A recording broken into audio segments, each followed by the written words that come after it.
Sir, please continue.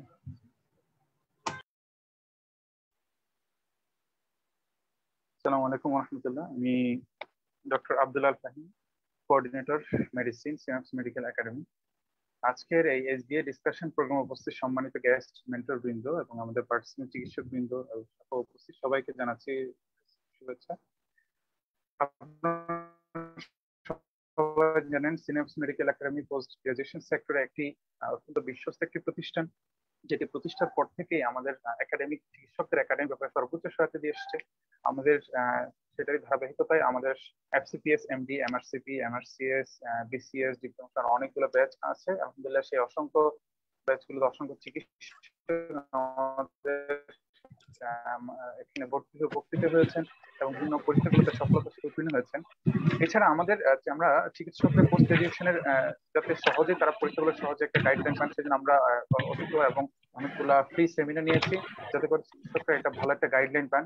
তার ধারাবাহিকতায় কিন্তু আজকের এই এসবি ডিসকাশন প্রোগ্রাম। সো আজকের এই এসবি ডিসকাশন প্রোগ্রামে আপনারা অবশ্যই স্ক্রিনে দেখতে পাচ্ছেন আমাদের যে সম্মানিত মেন্টরগণ থাকবেন। আমাদের রেজন ভাই আমাদের একটু স্ক্রিনটা শেয়ার করেন।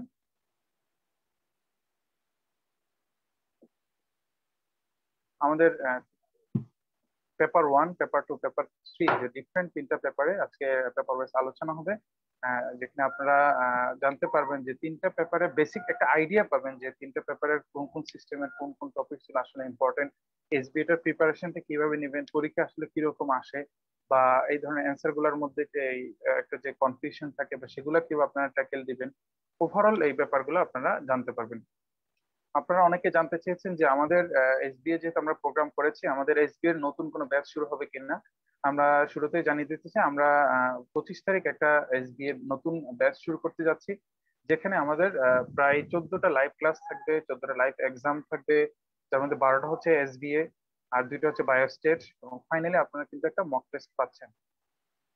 তো আশা করি আপনারা এই এসবিএ মাস্টার ক্লাস এই টেস্টের মাধ্যমে আপনাদের যেটা এসবিএ নিয়ে খুব ভালো একটা প্রিপারেশন আশা করি আমরা উপহার দিতে পারবো। সম্মানিত চিকিৎসক বৃন্দ, আমরা এই পর্যায়ে আমাদের সরাসরি মূল অনুষ্ঠানের দিকে চলে যাব, যেহেতু ইফতারের রোজার সময় খুব বেশি থাকে না। আমরা শুরুতেই চলে যাব আমাদের সম্মানিত গেস্ট ডক্টর আসিফ হোসেনের কাছে। তার কাছে আজকের যেই নির্ধারিত যে আলোচনা যে ব্যাপারের, সেই ব্যাপার নিয়ে উনি যেন আমাদের মূল্যবান যে গাইডলাইনটা দিবেন। ডক্টর আসিফ কি শুনতে পাচ্ছেন? ডক্টর ফাহিম আমাকে শুনতে পাচ্ছেন?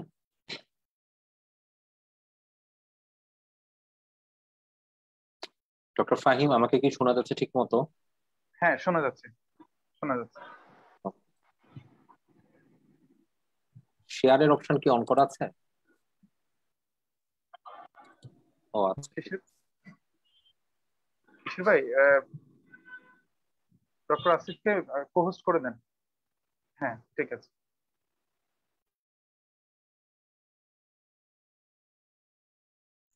সুপ্রিয় চিকিৎসক বন্ধু সকলকে আসসালামু আলাইকুম। সবাইকে রমজান মাসের শুভেচ্ছা আমি জ্ঞাপন করতে চাচ্ছি। আজকের ক্লাসে আমরা শুধুমাত্র এসবিএ টপিক গুলো নিয়ে আলোচনা করব, কারণ আমরা সবাই জানি যে এখনকার সিচুয়েশন অনুযায়ী যদি আমরা পরীক্ষার কোশ্চিন প্যাটার্ন গুলো আমরা দেখতে চাই, তাহলে শতকরা 25টা হচ্ছে এসবিএ থাকে। যদি 50টা কোশ্চেনের মধ্যে 25টা এসবিএ থাকে, তার মানে আমরা বুঝতে পারবো যে এখানে অলমোস্ট 50% প্রশ্ন কিন্তু আমাদের ডাইরেক্টলি এসবিএ থেকে আসে। তাহলে এখন এসবিএ গুলোকে কিন্তু কারেক্ট করানোর জন্য মানে আমাদের কিন্তু ওই লেভেলে একটা এক্সট্রা কশাসনেস, যারা আমরা নতুন ক্যান্ডিডেট আছি তাদের জন্য কিন্তু এই জিনিসটাকে আলাদাভাবে একটা এমফাসাইজ দিতে হবে। তাহলে আমি আজকের এই জিনিসটার ক্লাসটা নিয়ে একটু আলোচনা করতে যাচ্ছি যে আমাদের এসবিএ যে প্রশ্নগুলো দেয়, এই প্রশ্নগুলোকে আমরা কিভাবে কোন জিনিসগুলোকে মাথায় রেখে সলভ করার চেষ্টা করব, এবং আমরা দ্বিতীয় ইম্পর্টেন্ট ব্যাপার যে আমরা এই এসবিএ গুলোকে বইয়ের কোন কোন টপিকের মধ্যে আমরা বেশি এমফাসাইজ দিব যে এই টপিক গুলো থেকে এসবিএ আসতে পারে। তো আমরা এই দুটা বিষয় নিয়ে আলোচনা করবো, এবং কয়েকটা এসবিএ জাস্ট আমরা একটু স্যাম্পল হিসাবে 4-5টা এসবিএ কোশ্চেন আমরা আলোচনা করব, যাতে আমরা একটু হলেও মানে এসবিএ গুলো সম্পর্কে আরেকটু বেটার আইডিয়া আমরা নিতে পারি যে আমাদের একটা কোশ্চেনকে সলভ করার জন্য আমাদের কোন কোন বিষয়গুলোকে মাথায় রাখতে হয়। তাহলে আমরা চলে আসতেছি, আমি আমার ডিসকাশন টপিক হচ্ছে পেপার 3। তো পেপার 3 এর মধ্যে একটা ইম্পর্টেন্ট ব্যাপার আপনারা সবাই জানেন, এটা তৃতীয় দিনের পরীক্ষা। তৃতীয় দিনের পরীক্ষা মানে হচ্ছে কি, যারা যারা আমরা নতুন ক্যান্ডিডেট আছি তাদের জন্য খুবই এমফাসাইজ দিতে হয়, কারণ এফসিপিএস একটা কি লং টায়ারিং পরীক্ষা, শুধুমাত্র একটা দিনে সম্পূর্ণ হয় না, 3টা দিনে সম্পূর্ণ হয়। তো 3টা দিনের মধ্যে আসলে তৃতীয় দিনে কিন্তু আমাদের এক্সহশনটা সবচাইতে বেশি থাকে। তো এক্সহশনটা বেশি থাকার কারণে পরীক্ষা দিতে খুব একটা অনেকের কিন্তু আগ্রহ থাকে না, বা পরীক্ষার মধ্যে কনসেন্ট্রেশন রাখাটা খুবই কঠিন। তো আমাদেরকে কিন্তু এই জিনিসটা মনে রাখতে হবে যে ইন জেনারেল যদি আমরা বিবেচনা করি, তৃতীয় দিনের পরীক্ষাটা কিন্তু মোরাললেস অতটা কঠিন করার চেষ্টা করে না, কিন্তু ম্যাক্সিমাম টাইমে আমরা একটা ব্যতিক্রম প্যাটার্ন আমরা লক্ষ্য করে দেখেছি। ইউজুয়ালি কিন্তু সেকেন্ড পেপারটা ইন জেনারেল কিন্তু এফসিবিএস একটু কঠিন করার চেষ্টা করে, কিন্তু গত সেশনে ফার্স্ট পেপারটা একটু বেশি কম্পারেটিভলি একটু হার্ড কোশ্চিন ছিল। তো আমাদেরকে এটাও মাথায় রাখতে হবে, কিন্তু এখন কিন্তু ইয়েটা অনেক বেশি, কম্পিটিশনটা অনেক বেশি, সেই ক্ষেত্রে থার্ড পেপারটা কোনো না কোনো সময় একটু কঠিন হতে পারে। তো আমাকে প্রত্যেকটা পেপারকে সিমিলার এমফাসাইজ দিয়ে পড়তে হবে।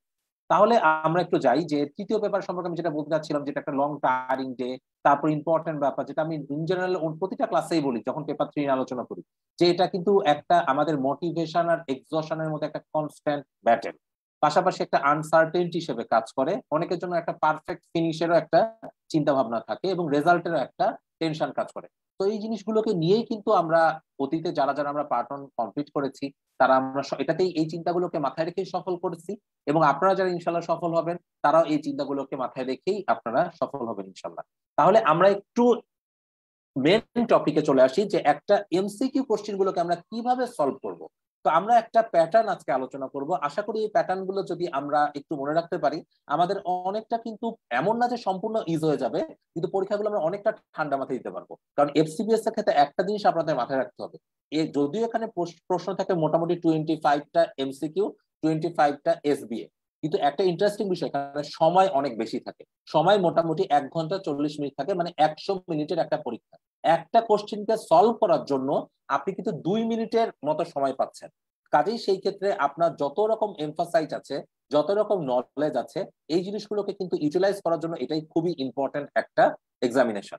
তাহলে প্রথম ব্যাপার, যে কোনো এসবিএ কে সলভ করার জন্য আমাদের একটা ন্যূনতম নলেজ থাকাটা খুবই দরকার। কাজে আমাদের বেস লাইনকে নলেজ তো থাকতেই হবে। নলেজ না থাকলে আমি কখনোই কিন্তু আন্দাজে ঢিল ছুড়ে সবসময় এসবিএ ঠিক করা পসিবল হয় না। সো আমাকে একটা নলেজ নিয়ে যেতেই হবে। সো আমি নলেজটা রাখলাম, মোটামুটি আমরা বইগুলো ঠিক মতো ভাবে পড়লাম, পড়ার পর আমি পরীক্ষার হলে গেলাম। পরীক্ষার হলে যাওয়ার পরে আমরা কোশ্চেনের প্যাটার্ন গুলো দেখি। 25টা এমসিকিউ আছে, ধরেন 25টা এসবি আছে। যখন এসবি এ কোশ্চেন গুলো আমরা পড়বো, আমরা কিন্তু সব কোশ্চেন পারবো না, এটাই নর্মাল। এটা চিন্তা করেটাই আমি পরীক্ষার হলে যাবো যে সব প্রশ্ন আমার পক্ষে হয়তো পারা পসিবল না। তখন আমি 25টা কোশ্চেন দেখবো। প্রথমে আমি একটা স্ক্রিনিং করব। স্ক্রিনিং করার মধ্যে কি, আপনি যখন কোশ্চেন গুলো দেখবেন, আমাদের সবারই একটা নলেজ আছে, তাহলে কোশ্চেন গুলো দেখলে আমরা দেখতে পাবো 25টা কোশ্চেনের মধ্যে অনেকগুলো কোশ্চেন আছে একদম আমাদের কাছে মনে হচ্ছে খুবই ইজি, এগুলো আমাদের পক্ষে সলভ করাটা তেমন একটা চিন্তার বিষয় না। তো ওই কোশ্চেন গুলোকে আমরা একটু প্রথম দিকে একটু আমি আইসোলেট করব, যে এই প্রশ্নগুলো, যেমন ধরেন কোনো প্রশ্ন দিয়েছে what is the most common organism in community acquired pneumonia. এটা আমরা রেসপিরেটরি মেডিসিনের নিউমোনিয়ার মধ্যে একটা ইনফরমেশন জানলে আমরা জানি এটা হচ্ছে স্ট্রেপ্টোকক্কাস নিউমোনি। ঠিক আছে, তো এরকম কিছু কিছু প্রশ্ন থাকবে, বা আরো ইজি কিছু প্রশ্ন থাকবে। এরকম 25টা প্রশ্নের মধ্যে এরকম প্রশ্ন যে কয়টাই থাকুক না কেন, ধরেন আমার প্রিপারেশন একটু খারাপ, আমার পক্ষে 13টাই মোটামুটি কমন পড়ছে, বাকি 12টা আমি পাচ্ছি না, তাহলে এই 13টা কোশ্চিন কি আমি আলাদা করে রাখবো, যে 13টা কোশ্চিন আমার জন্য সবচাইতে ইজিয়ার। তো ওই 13টা কোশ্চিনকে আমাকে আগে সলভ করতে হবে, এই প্যাটার্নটা ফলো করাটা উত্তম। তাহলে ওই যে প্রশ্নগুলো আমি সবচেয়ে ইজি পারি, সেই জিনিসগুলো যদি সলভ করেন, তাহলে দুইটা আপনার প্লাস পয়েন্ট হবে। প্রথম ব্যাপার, আপনার একটু কনফিডেন্স বাড়বে যে আমি তো পাচ্ছি। দ্বিতীয় ইম্পর্টেন্ট ব্যাপার হচ্ছে, আমাদের কিন্তু নলেজ ব্রেনে 2 রকম ভাবে থাকে। কারণ আমরা সবাই এখন ডেভিডসন পড়ছি, ডেভিডসন পড়তে গেলে কিছু নলেজ থাকে ব্রেনের মধ্যে একদম, যেগুলো খুবই সহজেই ফার্স্টেই মনে পড়ে। যেমন একটা চ্যাপ্টার আমরা ইনফেকশাস ডিজিজ, ইনফেকশন ডিজিজে ধরেন আপনার কাছে এটা সবসময় মনে থাকে, হাতের কমন অর্গানিজম হচ্ছে স্টাফাইলোকক্কাস অরিয়াস, স্টাফাইলোকক্কাস অরিয়াস কি কি রোগ করে। এরকম কিছু কিছু প্রশ্ন সবার জন্যই কিন্তু খুবই কমন। ঠিক আছে, সবাই কিছু কিছু কোনো না কোনো চ্যাপ্টারে কোনো না কোনো টপিক হয়তো সেরা জানে, হয়তো আমার চাইতেও ভালো জানে, বা অন্য যারা বেস্ট মেন্টর তাদের চাইতে অনেক বেটার জানে, এমন হতে পারে। তাহলে দেখেন, তাহলে কিছু কিছু টপিক আপনারা খুব ভালো জানেন, কিছু কিছু টপিক আছে যেগুলো আপনারা জানেন কিন্তু আপনাদের এগুলো সাবকনশিয়াস মাইন্ডে আছে। হয়তো কিছু কেউ যদি একটা টিক দেয়, কিছু যদি সময় নেন, সেগুলো সলভ করতে পারবেন। তাহলে আপনার প্রথম এমফাসাইজটা কি হবে? প্রথম এমফাসাইজ কি, যেগুলো যেগুলো খুবই সোজা প্রশ্ন সেগুলো আমি ফার্স্টে সলভ করব। দ্বিতীয় ইম্পর্টেন্ট ব্যাপার হচ্ছে আমি কোশ্চিনটা বারবার পড়ব। এই জিনিসটাই, হয়তো আমি যতক্ষণ বারবার কোশ্চিনটা আমি দেখব, কোশ্চিনটা দেখতে গেলে কিন্তু তখন আমার পক্ষে মনে হবে যে হ্যাঁ এই টপিকটা তো আমি আগে পড়েছি। কারণ বারবার দেখতে গেলে, যেহেতু আমার হাতে সময় অনেক বেশি, বারবার দেখতে গেলে কিন্তু আরো আরো অ্যাটলিস্ট একটা থেকে দুইটা প্রশ্ন আপনাদের কিন্তু কিছুটা কিছু আইডিয়া আপনার মাথায় চলে আসবে। তো এই জন্য দুইটা জিনিসকে মাথায় রাখা খুবই বেটার। এখন ধরেন আমি 14টা না 15টা প্রশ্নের অ্যান্সার আমি কনফিডেন্টলি দাগায় আসছি, বাকি 10টা আমি পারছি না। ধরেন আমার প্রিপারেশন খুবই অ্যাভারেজ মানের, এই জন্য আমি 10টা প্রশ্নের অ্যান্সার পারছি না। তখন আমার চলে যেতে হবে দুইটা জিনিসের উপর। প্রথম জিনিস যাবে, আমি এলিমিনেশন টেকনিকটা ব্যবহার করব। এলিমিনেশন টেকনিকটা কি জিনিস? ধরেন একটা টপিক আছে, এই টপিকে 5টা অপশন আছে, সবগুলোতেই CDE। আপনি যদি, আমরা তো ইন জেনারেল আমাদের গোটা বই পড়া আছে বা পড়বো আমরা, তাহলে গোটা বই পড়লে ইন জেনারেল টেকনিকে আমরা চিন্তা করে দেখবো যে একটা থেকে দুইটা অপশন তো আপনি এমনি বাদ দিতে পারবেন। যেমন আমি একটা এক্সাম্পল দিচ্ছি, what is the most common organism present in oral cavity. সেখানে ধরেন অপশনে এরকম বলা আছে সিউডোমোনাস। আপনার দেখেই মনে হবে যে সিউডোমোনাস তো আমরা হসপিটালে পড়েছিলাম, এখানে তো সিউডোমোনাস আসার প্রশ্নই উঠে না, চোখ বন্ধ করে বাদ দিয়ে দিতে পারবেন। ধরেন আমার এমন প্রশ্নের একটা অ্যান্সার আছে যে আমার স্কিনে কমন অর্গানিজম ইকোলাই দিয়ে রাখছে, তো ইকোলাই অপশনটা দেখলে আমি বুঝতে পারবো এটা গাটের অর্গানিজম, এটা তো স্কিনে আসার সম্ভাবনা কম, তাহলে আমি চোখ বন্ধ করে ওটা বাদ দিতে পারবো। তো এমন এমন কিছু অ্যাটলিস্ট একটা থেকে দুইটা অপশন আমাদের ম্যাক্সিমাম প্রশ্নে, সবগুলো হয়তো হবে না, ম্যাক্সিমাম প্রশ্ন কিন্তু আমরা এলিমিনেশন টেকনিকে বাদ দিয়ে দিতে পারবো। তাহলে আমার কনফিউশন আসবে একটা, দুইটা, তিনটা অপশনের মধ্যে, বা মোরলেস পরীক্ষার সময় যদি ম্যাক্সিমাম টাইম আমরা খেয়াল করে দেখি মাত্র দুইটা অপশনের মধ্যে কনফিউশনটা সবচাইতে বেশি আসে। তখন আমি চিন্তা করব যে আমার এই যে ব্রেনটাকে আমি যখন ম্যাক্সিমাম কোশ্চেন গুলো হয়তো সলভ করা শেষ, 7-8টা প্রশ্ন বা 4-5টা প্রশ্ন এসে আমি দুইটা অপশনের মধ্যে আটকে গেছি, তাহলে আটকে গেলে তখন আমাকে দুইটা জিনিসের উপর এমফাসাইজ দিতে হবে। একটা সময়, দুইটা হচ্ছে মাইন্ড। তখন আমার ওই জিনিসগুলো নিয়ে একটু চিন্তা করবো যে আমি ওই জায়গায় বইয়ে কি কি জিনিস পড়েছিলাম, কি কি জিনিস পড়েছিলাম, যদি একটু চিন্তা করা শুরু করি আশেপাশে কি বিষয়গুলো ছিল, ওই অপশনগুলোর মধ্যে কোনোভাবে কোনো একটা অপশন বাদ দেওয়া যায় কিনা। কারণ এসবিএ কে সলভ করার জন্য আপনার কিন্তু সব ইনফরমেশন মনে রাখার দরকার নাই, কিছু ভাষা টপিক থেকেও আপনি এই আনসার গুলো সলভ করতে পারবেন। যেমন ধরেন আপনি জানেন যে ইকোলাই একটা পেশেন্টের নর্মাল সিচুয়েশনে কখনো নিউমোনিয়া করতে পারে না, বা একটা নর্মাল সিচুয়েশনে একটা ইকোলাই পেশেন্টের প্রথম অর্গানিজম যেটা ইউটিআই করে, তাহলে এখানে আপনার অন্যান্য যেগুলা কম এমফাসাইজ যুক্ত অপশন এগুলো আপনার ইনভ্যারিবলি বাদ দিতে পারবেন। তো আপনার ভাষা টপিক গুলোকে অলওয়েজ এমফাসাইজ দিতে হবে, তখন আপনি সময় অনুযায়ী এটা ইয়ে করবেন এবং একটা সিক্রেট ওয়েপনকে কাজে লাগাবেন। কি সিক্রেট ওয়েপন? আপনি দেখবেন আপনি কোশ্চিন যখন পড়বেন, কোশ্চিন পড়তে গেলে কিন্তু অনেক ইনফরমেশন জানা যায়। যেমন আমি একটা এক্সাম্পল দিচ্ছি, থায়াজাইড নর্মাল সিচুয়েশনে হাইপার ক্যালসিমিয়া করে, আপনাকে একটা এমসিকিউ দিয়েছে, আমি সোজা একটা এমসিকিউ বলছি, thiazide causes what is the most common effect, adverse effect of thiazide diabetes. অপশনে অনেকগুলো অপশন আছে, আপনি কনফিউজ হয়ে গেছেন যে হাইপার ক্যালসিমিয়া দিবেন কি দিবেন না, হ্যাঁ এরকম একটা জিনিস আছে। তখন আপনি অন্য কোনো জায়গায় একটা ইয়ে খুঁজে পেলেন, এমন কোন একটা স্টেম খুঁজে পেলেন বা স্টেমের মধ্যে এমন কোন একটা ইনফরমেশন খুঁজে পেলেন যেখানে আপনি একটা আইডিয়া পেলেন যে থায়াজাইড নর্মাল সিচুয়েশনে হাইপোক্যালসিমিয়া করে না, এরকম একটা অপশন হয়তো আছে যেটা ফলস হবে। তখন আপনার, কারণ বাকি অ্যান্সার গুলো আপনি কোনো না কোনো ভাবে বুঝতে পারছেন এগুলো ট্রু, তাহলে সেই ক্ষেত্রে আপনার কিন্তু ওটা একটা আইডিয়া দিবে। তো এইভাবে কিন্তু আমি এই জিনিসগুলোকে খেয়াল রাখার চেষ্টা করব। এই বিষয়গুলোকে যদি আমি মাথায় রাখতে পারি তখন কিন্তু আমি অপশনগুলোকে অনেকটা কারেক্ট করতে পারবো এবং এরপর আমি অ্যান্সার গুলোকে একটা কমপ্লিশনের মধ্যে নিয়ে যাব। তো আমাকে একটা নলেজ রাখতে হবে, আমাকে স্ক্রিনিং এর মধ্যে যেতে হবে, যেগুলা সবচাইতে আমি ইজি প্রশ্নগুলো পারি সেগুলাকে আমি বারবার কয়েকবার ইয়ে করে যে প্রশ্নটা ঠিক চাচ্ছে কিনা সেটা আমি বারবার দেখে ওগুলোকে সলভ করব। সলভ করার পরে আমি চলে যাব এলিমিনেশন টেকনিকে, যেগুলো যেগুলো আমি পাচ্ছি না, যে কয়টা অপশন আমি বাদ দিতে পারি সবকিছু আমার নলেজের উপর বেসিস করে। এবং এটা হয়তো আমি প্রথম সেটিংসে পারবেন না, হয়তো ঘুরে আসলে অনেক সময় পারবেন, ডিপেন্ডিং আপনি আমি কতটুকু চমৎকার ভাবে ব্যাপারগুলো মনে রাখতে পেরেছেন। তখন আপনি সময়কে টাইম দিবেন, মাইন্ডকে দিবেন এবং আপনি কোনো না কোনো ভাবে এক্সক্লুশন করতে পারছেন কিনা এটা ফলো করবেন। দিয়ে দুটার মধ্যে যদি ক্লোজ অ্যান্সার থাকে, যেই ক্লোজ অ্যান্সারটা আপনার বেশি ক্লোজ মনে হচ্ছে আপনি এটা আল্লাহর নাম নিয়ে দিয়ে আসবেন। ইম্পর্টেন্ট ব্যাপার হচ্ছে এখানে কোনো নেগেটিভ মার্কিং নাই, তো আমাদের ওই ভয়টা করার কোনো রকম কারণ নাই। তো এভাবে আমরা একটু সলভ করার চেষ্টা করবো। আরেকটা জিনিস আমি খুব একটু ইম্পর্টেন্স দিয়ে বলতে চাই, অনেক সময় কোশ্চিন বারবার পড়ে একটা রোল আছে। কি রোল? কারণ অনেক সময় একটা বিষয় হয় যে কিছু কিছু কোশ্চিনে একটা ট্রিক্স থাকে। ট্রিক্স কি? হয়তো প্রশ্নে বলা আছে what is the most commonest cause of pneumonia, কিন্তু পরীক্ষায় প্রশ্নটা দিছে what is not a cause of pneumonia. তো অনেক সময় নট কথাটা উল্লেখ থাকতে পারে। তো এই বিষয়গুলো তাহলে কিন্তু আমার অ্যান্সারটা উলট পালট হয়ে যাবে। তখন ধরেন প্রশ্ন আমি দেখছি যে what is the common cause of pneumonia, কিন্তু আমার অ্যাকচুয়ালি প্রশ্নটা দিচ্ছে এরকম, what is not a common cause of pneumonia. আমার প্রথম প্রশ্নে প্রথম অপশনে দেওয়া হলো স্ট্রেপ্টোককাস নিউমোনি, আমি অপশনটা ঠিক মতো দেখলামই না, দেখলাম যে হ্যাঁ এটাই তো কমন কজ অফ নিউমোনিয়া, বসাই দিয়ে চলে আসলাম, ফলে আমার খেয়াল না করলাম, এটা আমার ভুল হয়ে গেল। তো প্রশ্নটা আমাকে বারবার দেখতে হবে। সো আমরা এই কয়েকটা জিনিসকে মেনটেন করে আমরা সলভ করার চেষ্টা করব। তাহলে এবার আমরা একটু টপিকের মধ্যে চলে যাই। টপিকের মধ্যে আমরা যখন এসবিএ পড়বো বা সিঙ্গেল বেস পড়বো, মানে এই জিনিসটা পড়ার সময় আমাকে দুটা জিনিস মাথায় রাখতে হবে, যে আমার টপিকের গ্র্যাভিটি কতটুকু। যেমন ধরেন আমি খুব এমফাসাইজ দিয়ে পড়তেছি পেন প্যালিয়েটিভ কেয়ার, যেটাতে প্রশ্ন আসেই না, আমি পরীক্ষার আগের দিন এগুলাই ভালো মতো দেখে যাচ্ছি, এটা তো একটা বোকামি হয়ে যাবে আমাদের। তারপর দ্বিতীয় ইম্পর্টেন্ট ব্যাপার, আমরা ইমিউনোলজিটা পরীক্ষার আগের দিন দেখা যাচ্ছে ডিটেলস পড়া শুরু করে দিলাম। সো এইগুলো কিন্তু আমার অত এমফাসাইজ যুক্ত টপিক না। তো আমাকে অ্যাক্সেসরি টপিক গুলোকে পরীক্ষার আগে যতটা কম দেখা যায় সেই টাইম অনুযায়ী ঠিক করতে হবে। কাজে আমরা একটু মার্ক ডিস্ট্রিবিউশনটা দেখি। মোটামুটি ভাবে পেপার 3 তে সবচাইতে এমফাসাইজ দেয় ইনফেকশাস ডিজিজ। ইনফেকশাস ডিজিজ মানে দুইটা পোর্শন, একটা ইনফেকশাস ডিজিজ আর একটা প্রিন্সিপল অফ ইনফেকশাস ডিজিজ।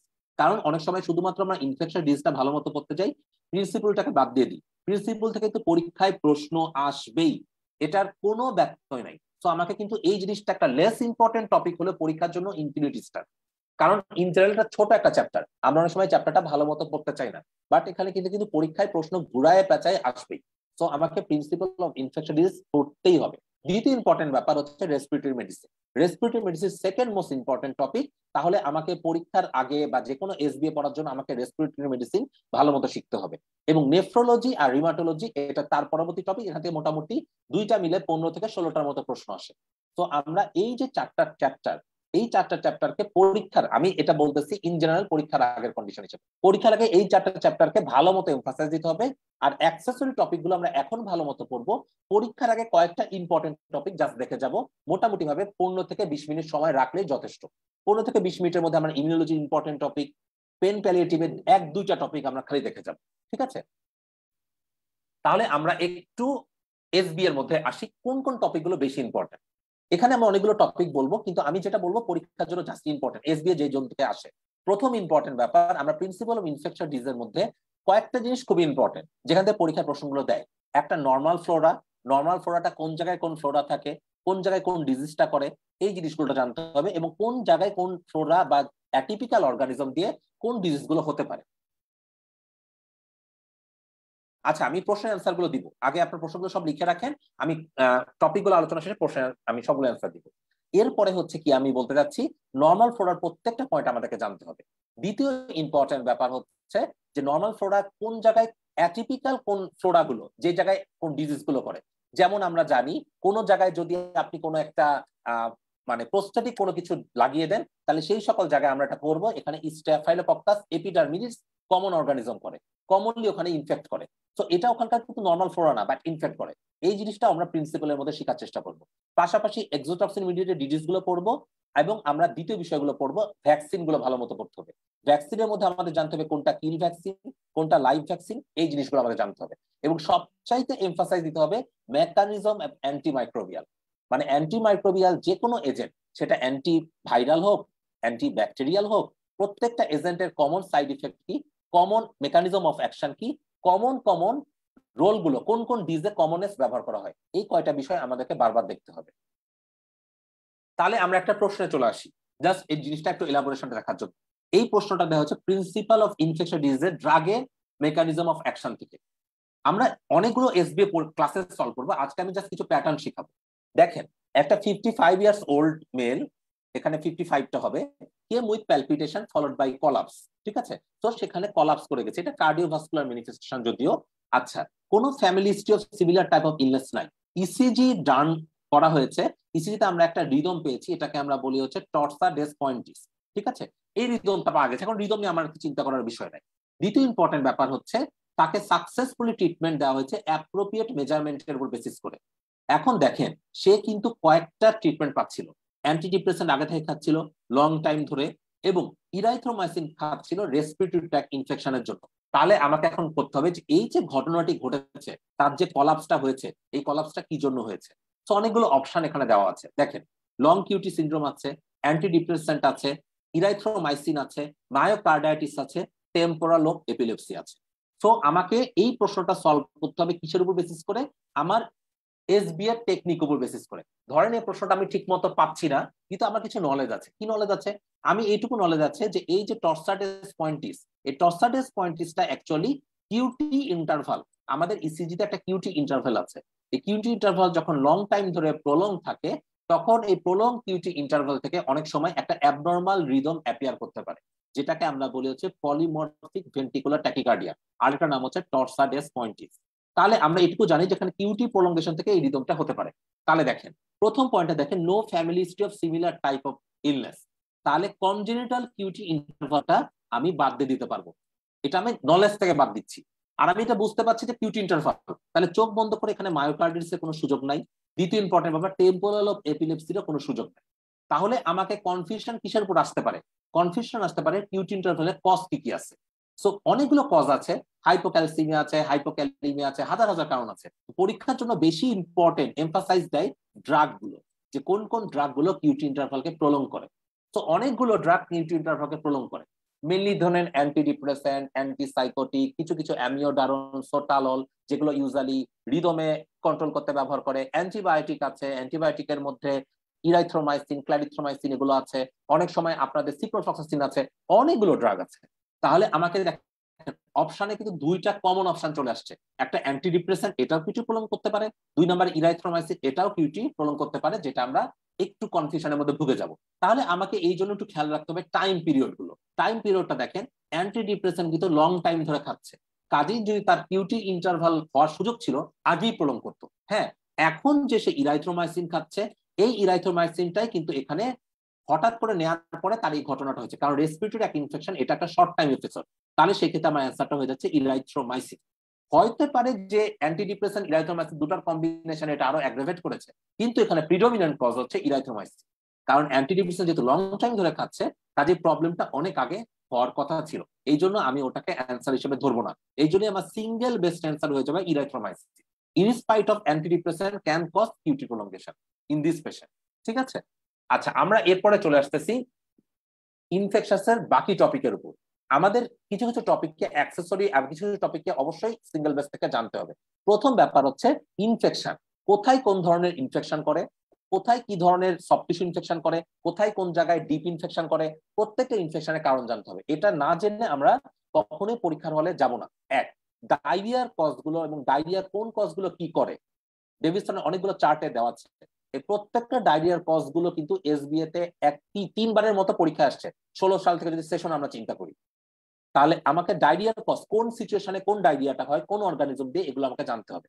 পাশাপাশি অ্যাটিপিক্যাল যে কাজগুলো করে থাকে, বিশেষ করে কিছু কিছু ড্রাগ কিছু কিছু প্যারাসাইট আছে যেগুলো ইওসিনোফিলিয়া করে, কিছু কিছু প্যারাসাইট আছে যেগুলো অটো ইনফেকশন করে, কিছু কিছু ব্লাইন্ডনেস করে, এরকম অ্যাটিপিক্যাল। আমার ইন ডিটেলস প্রতিটা প্যারাসাইটের মেকানিজম অফ অ্যাকশন এসবি এর জন্য জানার দরকার নাই, খালি চৌম্বক অংশগুলো জানা দরকার। কোন প্যারাসাইট গুলো ক্যান্সার করে, কোন প্যারাসাইট গুলো আপনার হচ্ছে ব্লাইন্ডনেস করে, কোনটা হচ্ছে হাইপার ইনফেকশন করে, কোনটা অটো ইনফেকশন করে, কোনটা স্কিন পেনিট্রেশনের মাধ্যমে যায়।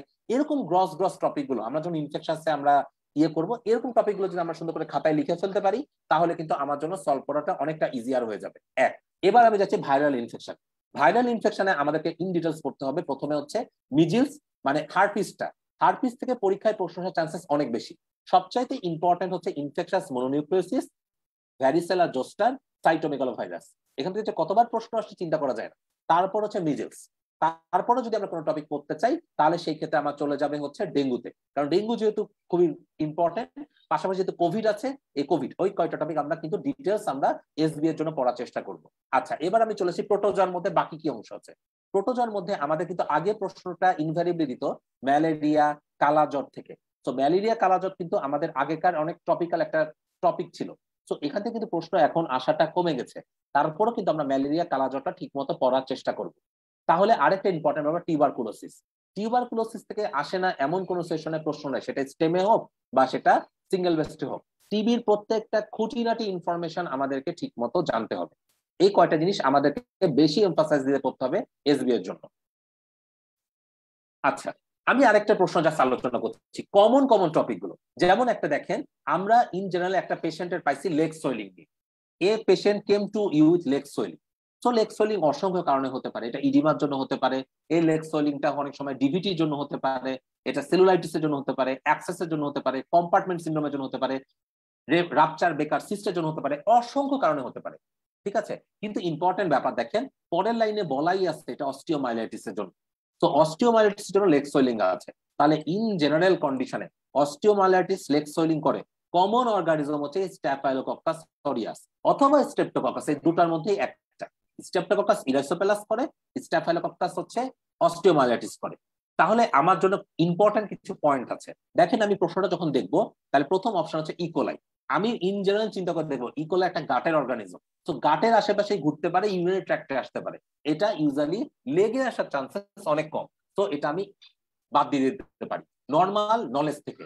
এরপর দেখেন বাকিগুলো সবগুলোই মনে হচ্ছে হতে পারে। তো এর মধ্যে আমরা যদি চিন্তা করি স্ট্যাফাইলোকক্কাস আর স্ট্রেপ্টোকক্কাসের মধ্যে always staphylococcus more common, streptococcus commonly erysipelas করে, তো স্ট্রেপ্টোকক্কাসটা আমরা এখানে বাদ দিতে পারি। তাহলে অপশনে তিনটা থাকছে, স্ট্যাফাইলোকক্কাস, সালমোনেলা, স্ট্যাফাইলোকক্কাস এপিডার্মিডিস।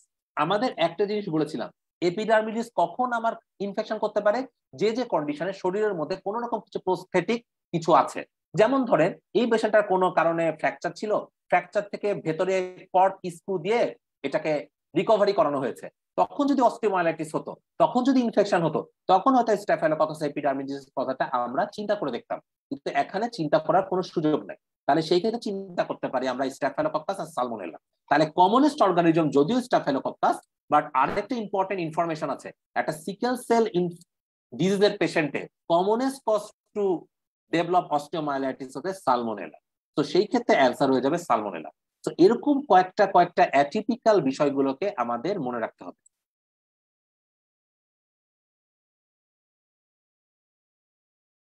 তো এই জিনিসটা মনে রাখতে হবে। তাহলে আমরা একটু পরবর্তী এতে চলে যাই। এরপর আমরা পড়বো হচ্ছে HIV. HIV third most important topic, এটা কিন্তু ইনফিনিটি স্টার।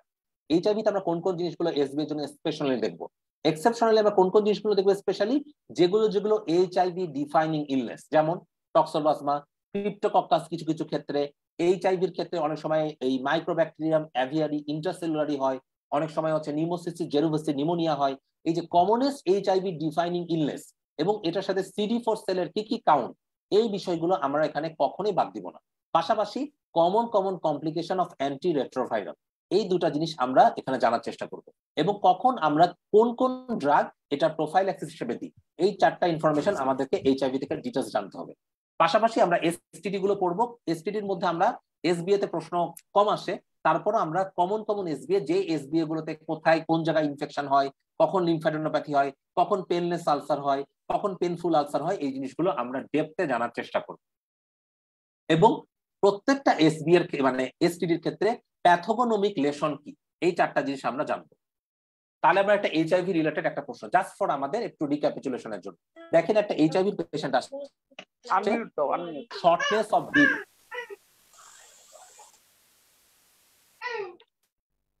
একটু মিউট করে ফেল। আচ্ছা, আমরা সমস্ত কোশ্চেন অ্যান্সার নিব আমার টপিক গুলো আলোচনার পরে, আর আমি মানে কিউএ অ্যান্সার গুলো দিব। তাহলে আমি বলতে চাচ্ছি যে দেখেন এইচআইভি একটা পেশেন্ট, কাফ আসছে, shortness of breath and fever নিয়ে আসছে, there is exercise induce desaturation, chest এক্সেতে মাল্টিপল অপাসিটি আছে লাং ফিল্ডের মধ্যে, CD4 সেল কাউন্টটা 133। কমনেস্ট কজটা কি? তাহলে দেখেন এই যে tuberculosis, mycobacterium avium intracellulare, pneumocystis jirovecii, histoplasma streptococcus pneumoniae, সবগুলো লাঙ্গে ইনভলভমেন্ট করতে পারে। কিন্তু একটা ইম্পর্টেন্ট ব্যাপার, CD4 সেল কাউন্টটা দেখেন 133। ইন টার্ম অফ এক্সামিনেশন যখন আমরা দেখব CD4 সেল কাউন্টটা 200 চাইতে কম, তখন আমরা কমনেস্ট অর্গানিজম গুলোকে আমরা চিন্তা করব না। তাহলে কমনেস্ট অর্গানিজম যেটা লাংসে এফেক্ট করতে পারে কি, স্ট্রেপ্টোকক্কাস নিউমোনি।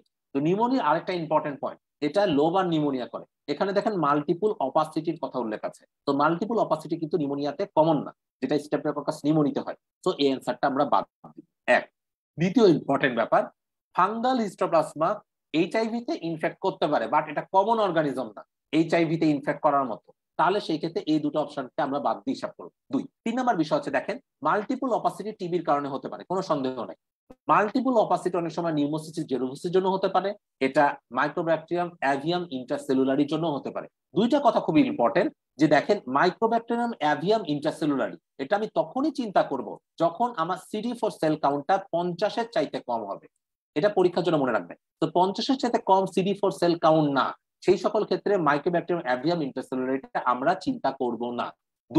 দুই নাম্বার ইম্পর্টেন্ট ব্যাপার হচ্ছে টিউবারকুলোসিস।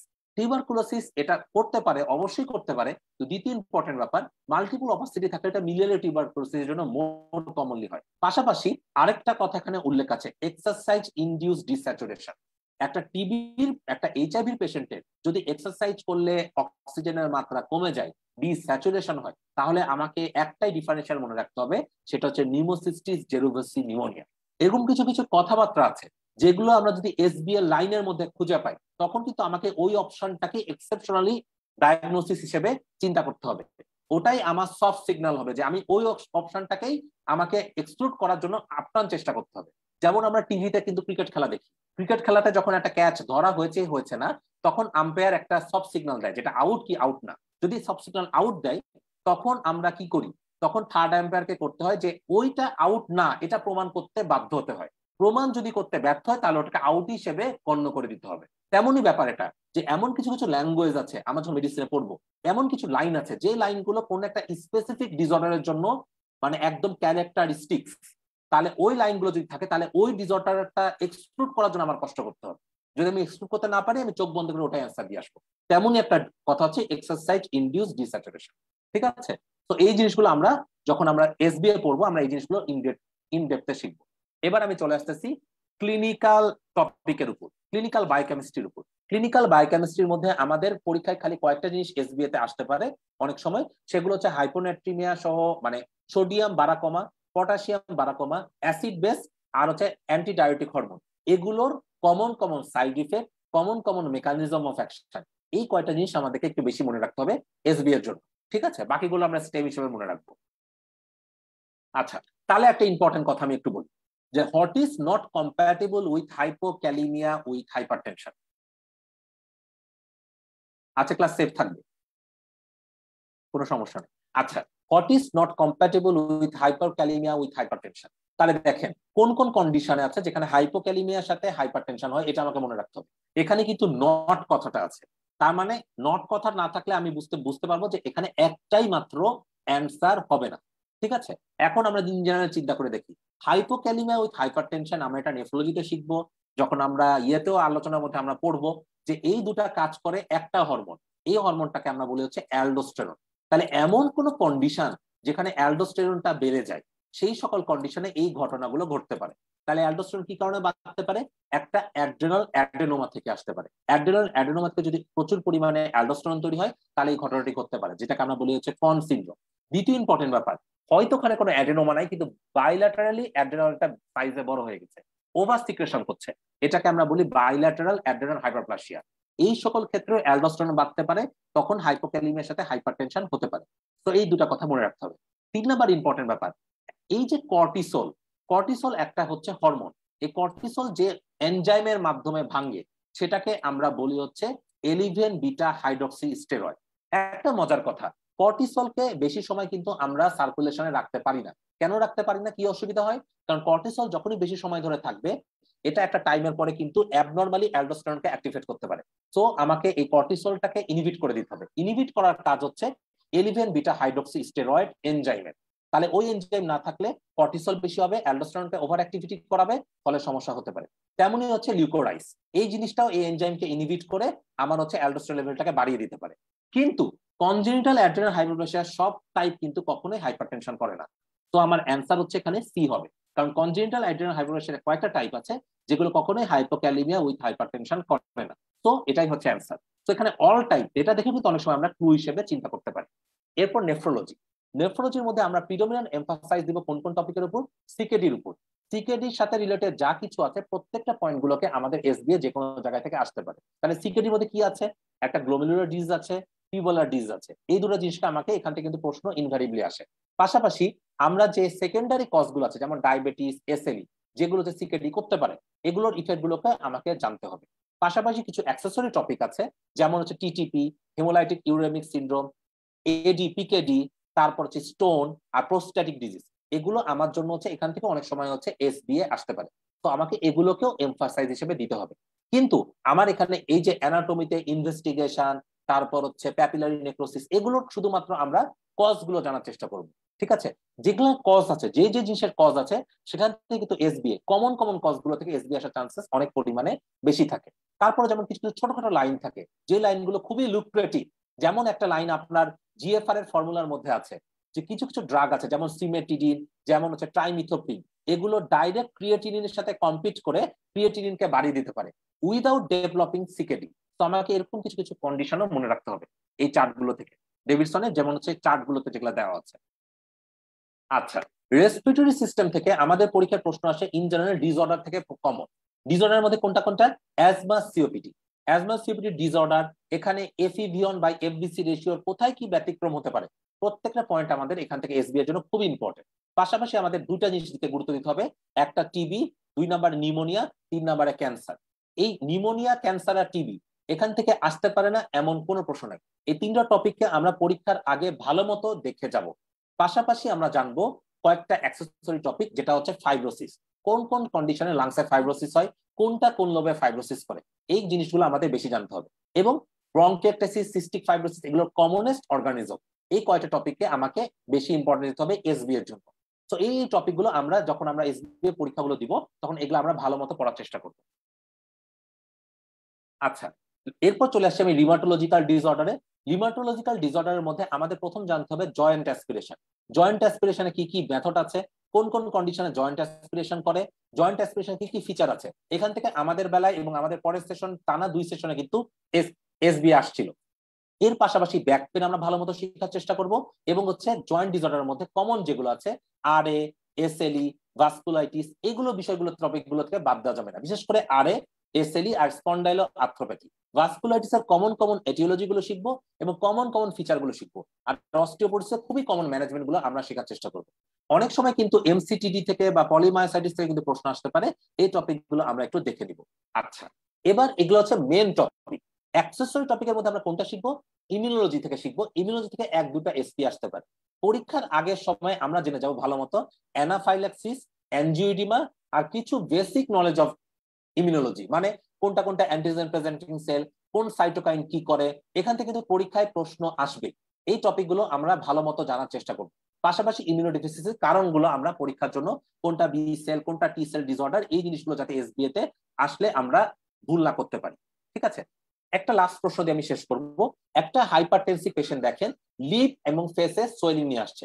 যদি কোনো পেশেন্ট লিপ আর ফেসে সোয়েলিং নিয়ে আসে, তাহলে আমরা ইন জেনারেল চিন্তা করবো এটা হচ্ছে অ্যানজিওইডিমা। তাহলে দেখেন এই পেশেন্টের যদি অ্যানজিওইডিমা থাকে, সেই পেশেন্টের রেসপিরেটরি ডিস্ট্রেস হতে পারে। তো এগুলা 4টা ইম্পর্টেন্ট কারণ আছে। 4টা ইম্পর্টেন্ট কারণের মধ্যে একটা হচ্ছে anaphylaxis, 2 number anaphylactoid, 3 number drug induce, 4 number hereditary. এই 4টা কন্ডিশনে অ্যানজিওইডিমা হতে পারে। অ্যান্ডারসন টাই সিনড্রোম এটা মনে রাখার কোনো দরকার নেই, এসব আজে বাজে জিনিসের পরীক্ষা প্রশ্ন কোনোদিন আসবে না। এটা জাস্ট আপনাদেরকে কনফিউজ করার জন্য দিয়েছি, যাতে অনেক সময় আমরা লেস নলেজ থাকলে আমরা অনেকে এই অপশনটা কিন্তু দাগায় নিয়ে আসতে পারি। তাহলে দেখেন অ্যানাফাইল্যাক্সিস, অ্যানাফাইল্যাক্টয়েড, এখানে কোনো অ্যালার্জির হিস্ট্রি নাই। অ্যালার্জির হিস্ট্রি যদি পরীক্ষার প্রশ্নে উল্লেখ না থাকে, তাহলে অ্যানাফাইল্যাক্সিস ডায়াগনোসিস করাটা একটু কঠিন। তাহলে এখানে দেখেন ফ্যামিলি হিস্ট্রির কথাটাও বলে নাই, তাহলে এখানে হেরিডিটারি অ্যানজিওইডিমাটাও আনলাইকলি। যদিও অনেক সময় ফ্যামিলি হিস্ট্রি ছাড়াও হেরিডিটারি অ্যানজিওইডিমা প্রেজেন্ট করতে পারে, কিন্তু আমরা পরীক্ষায় কমন জিনিসগুলো আগে চিন্তা করব। তাহলে দেখেন এই দুটার অপশন কিন্তু পাচ্ছি না। তাহলে ড্রাগ ইনডিউসড হতে পারে, ড্রাগ ইনডিউস অথবা অ্যানাফাইল্যাক্টয়েড হতে পারে। দুইটা কথা দেখেন, ড্রাগের মধ্যে যেটা যেটা করতে পারে মেইনলি এসি ইনহিবিটর আর রিয়ারলি অ্যানজিওটেনসিন রিসেপ্টর ব্লকার, এই দুটা ব্র্যাডিকানিন লেভেলকে বাড়ায় দিয়ে এই ঘটনা ঘটতে পারে। তো এখানে কিন্তু এরকম কোনো ঘটনা নাই। এখানে খাচ্ছে অ্যামলোডিবিন, যেটা ক্যালসিয়াম চ্যানেল ব্লকার, যেটা ইন জেনারেলি লেগ সোয়েলিং করতে পারে, কিন্তু ফেস সোয়েলিং করার চান্সেস অনেক আনকমন। কিন্তু দেখেন পেশেন্ট থাইরক্সিন খাচ্ছে, তার মানে পেশেন্টের হাইপোথাইরয়েডিজম আছে। কিছু কিছু জিনিস আছে যেখানে মাসেলটা উইদাউট অ্যালার্জির সমস্যা ছাড়া ভেঙে যায়, সেগুলোকে আমরা বলি অ্যানাফাইল্যাক্টয়েড। সেটার সাথে কিছু ড্রাগের অ্যাসোসিয়েশন থাকে, ওপিওয়েড বা অন্য কিছু, বা অনেক সময় এসএলই বা হাইপোথাইরয়েডিজমের একটা ঘটনা থাকে। যেহেতু এখানে থাইরক্সিন খাচ্ছে, তার মানে তার হাইপোথাইরয়েড আছে, তাহলে সেই ক্ষেত্রে অ্যান্সারটা কিন্তু অ্যানাফাইল্যাক্টয়েড হবে। পরীক্ষায় কিন্তু এভাবে একটু ট্রিকি ভাবে আমাদের যে কমন নলেজ গুলো যেগুলো আমরা জানি, এটা কিন্তু একটা চার্ট থেকে নেওয়া। চার্টটা কোথায় আছে? অ্যানজিওইডিমার চার্ট। এটা পরীক্ষার জন্য ইনফিনিটি স্টার, কিন্তু এটা কিন্তু আমরা অনেক সময় যদি এই চার্টটা ঠিক মতো আত্মস্থ করতে না পারি, এটা কিন্তু মনে রাখা খুবই সোজা, তাহলে কিন্তু আমাদের পরীক্ষায় এই জিনিসটা সলভ করাটা কঠিন হয়ে যায়। তো আমাদের এভাবে সলভ করতে চেষ্টা করতে হবে। আচ্ছা, পেন প্যালিয়েটিভ পরীক্ষার আগে এসবি এর জন্য দেখার কোনো দরকার নাই। শুধুমাত্র এখানে আমরা কয়েকটা জিনিস দেখবো যদি আমরা দেখতে চাই। একটা হচ্ছে ফার্মাকোলজিক্যাল ম্যানেজমেন্ট অফ পেন, কোন কোন ড্রাগ দেয়, আর অ্যানালজেসিক ল্যাডার, আর ওপিওয়েডের কমন কমন সাইড ইফেক্ট। এর বাইরে এখান থেকে প্রশ্ন ইউজুয়ালি আসে না, আসলেও এগুলো আমরা স্টেমে আসে। তো এসবি এর জন্য পার্টিকুলারলি আমাকে পেন প্যালিয়েটিভ আলাদাভাবে পড়ার কোনো দরকার নাই। তো এভাবে যদি একটু আমরা প্রিপারেশন গুলো নিতে পারি, তাহলে আমার ক্ষেত্রে মনে হয় যে আপনাদের প্রিপারেশন গুলো অনেকটা সহজতর হবে। তো আমি একটু করছি, সো আপনাদের সবার নিজেদের প্রতি বিশ্বাসটা রাখতে হবে। যদি if you do have believe in yourself, আমার মনে হয় পরীক্ষা যদি ট্যাকটিক্যালি দেন, সময় অনেক বেশি থাকে, আর নলেজটা যদি আমরা ঠিক মতো অ্যাকিউর করতে পারি এবং জোন গুলো যদি ঠিক মতো জেনে যেতে পারি, তাহলে কিন্তু আমরা সলভ করাটা আমাদের জন্য অনেকটা সোজা হয়ে যাবে। মোস্ট ইম্পর্টেন্ট ব্যাপার, লাকেরও কিন্তু একটা রোল আছে। তো আমাদের লাকটাও কিন্তু ক্লিক করতে হবে, তবে আমাদের যদি সবকিছু ঠিক থাকে, লাক তো ডেফিনেটলি ক্লিক করতে পারবে। সো সবাইকে ধন্যবাদ। কোনো প্রশ্ন থাকলে আমাকে জিজ্ঞাসা করতে পারেন। ও একটা প্রশ্ন করেছিল, মেন বই পড়াটা আসলে জরুরি কেন? জরুরি কারণ হচ্ছে ধরেন পরীক্ষার প্রশ্নগুলো ডাইরেক্ট মেন বই থেকে আসে। আমরা অনেক সময় হয় কি, অনেক অ্যাক্সেসরি বই পড়ি, অনেক সময় দেখা যায় যে আমরা এমআরসিপির বই পড়ি, অনেক এমআরসিপি পার্ট অন করা পরে এফসিবিএস দিচ্ছে, অনেকে দেখা যায় ইউএসএমএল পার্ট অন করা পরে এফসিবিএস দিচ্ছে। এমন ক্যান্ডিডেটও অনেকে থাকতে পারে, আমাদের অনেক ফ্রেন্ড বা জুনিয়র এই কাজগুলো করছে। তাহলে সেই ক্ষেত্রে হয় কি, ইভেন আমিও কিন্তু আগে এমআরসিপি পার্ট অন দিয়ে পরে এফসিবিএস পার্ট অন দিয়েছি। তো একটা বিষয় হচ্ছে, তারপর আমি রিকমেন্ড করবো মেন বই পড়ার কোনো বিকল্প নাই। অ্যাক্সেসরি বইগুলো অলওয়েজ আপনাকে একটা নলেজের যে ডেপথ, ওই ডেপথটাকে বারবার হিট দিয়ে ওটাকে স্ট্রং করবে, কিন্তু মেন বই পড়ার কোনো বিকল্প নেই। অ্যাক্সেসরি বই অলওয়েজ আপনাকে মেন বইটাকে সহজ করে দিবে, মেন বইটাকে অনেক স্মুথ রাখবে, কিন্তু আমরা মেন বইটা ইন জেনারেল পড়ার চেষ্টা করবো, কারণ পরীক্ষায় প্রশ্নটা ওখান থেকেই আসে। ঠিক আছে, তাহলে আমাদের পরীক্ষার আগের দিন কিন্তু আমাদের অনেকটা সুবিধা হয়ে যায়। এবং আমাদের জন্য ইম্পর্টেন্ট টপিক গুলো আপনার একটা আলাদা খাতায় ছোট ছোট করে তুলে রাখবেন, কারণ পরীক্ষার আগে মেন বই টেনে নিয়ে প্রত্যেকদিন বিসিবিএস যাওয়াটা কঠিন। ছোট খাতা যদি টেনে নিয়ে যান, তাহলে আপনাদের জন্য অনেক সুবিধা। ক্লাসটা সেফ থাকবে। আমি একটু ডক্টর ফাহিমের কাছে চলে যাচ্ছি। Thank you so much. কোনো কোয়ারি থাকলে ধন্যবাদ ডক্টর পোস্ট। মোহাম্মদ আসিফ হোসেনকে, আমাদের সাথে এতক্ষণ ছিলেন। BBS, BCS, Health, MRCP, you can via FCPS Partner Training and MSCP from USEC. আমরা তাকে অনেক ধন্যবাদ জানাচ্ছি আসলে পেপার 3 এর উপরে এই ধরনের সুন্দর আলোচনার জন্য। আশা করি ভাইয়ের সাথে যারা আমাদের নিউ এসডিবিএস এ ভর্তি হবেন, ভাইয়ের সাথে আরো ইলাবোরেটলি দেখা হবে। ভাইয়া আমাদের ক্লাস নেবেন। তো এই পর্যায়ে যদি কোনো কোয়েশ্চেন থাকলে আসতে পারে, জাস্ট পেপার 3 এর উপর যদি কোনো শর্টকাট কোয়েশ্চেন থাকে আসতে পারে। আর যদি না থাকে আমরা ডক্টর মোহাম্মদ আসিফ হোসেন ধন্যবাদ দিয়ে আমরা পরের সেশনে যেতে যাচ্ছি। আমাদের next session doctor Tahidur Rahman, MBBS, BCS, MRCP, MD PhD in Nephrology and FCS Medicine Part 2 training. Doctor Tahidur Rahman, আপনি কি আছেন? আপনার কাছ থেকে আমরা নির্ধারিত গাইডলাইনটি শুনবো। হ্যাঁ ফাহিম, আমি আছি। আসলে আসিফ যেভাবে প্রেজেন্টেশন করে গেছে আর কি, এরপরে অন্য কিছু বলা খুব ডিফিকাল্ট। তবে আমি যে জিনিসটা বলতে চাই আর কি, যে আমরা যখন পড়বো অবশ্যই মেইন বই পড়বো। ফাহিম, আমাকে একটু স্ক্রিন শেয়ারের অপশন দিতে হবে।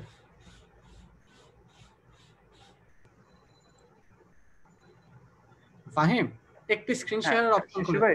ডক্টর তাহিদুর রহমানকে দেওয়া আছে স্ক্রিন শেয়ার অপশন। হ্যাঁ, কোহোস্ট করে দেন। কোহোস্ট করা আছে আপনাকে? না না, কোহোস্ট করা নাই আমার এখানে। দিস উইল, আচ্ছা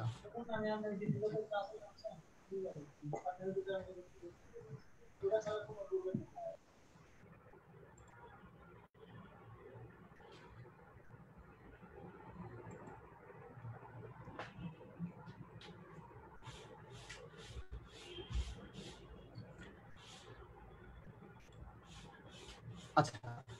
তো আসলে আসিফ এতক্ষণ যতগুলো কথা বললো, এরপরে আমার কথা বলার স্কোপ খুবই কম। তবে আমি একটা জিনিস যেটা বলতে চাই আর কি, যেটা সব পরীক্ষার ক্ষেত্রে একদম বাঞ্ছনীয়, যে আমরা যখন পড়ালেখা করব, পড়ালেখা অবশ্যই সহজ করে আনতে হবে।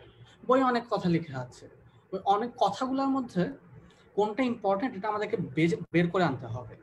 সো পরীক্ষার হলে এক্সামিনেশন যখন দিব, তখন কিভাবে প্রিপারেশন বা কোয়েশ্চেনটা কিভাবে আগাবো, এটা নিয়ে আসিফ অনেক কথাই বলেছে। আমি একটু বলতে চাই যে আমরা যখন পড়ালেখা করব, তখন পড়ালেখাটাকে আমরা সুন্দর করে গুছিয়ে রাখতে হবে, যে আমার নলেজ যাতে অনেক দিকে বিক্ষিপ্ত না থাকে, একটা কম্প্যাক্ট নলেজ থাকে, খুব অল্প সময় যাতে আমরা যে কোনো একটা টপিক ওভারঅল পুরাটা রিক্যাপচুলেট করতে পারি।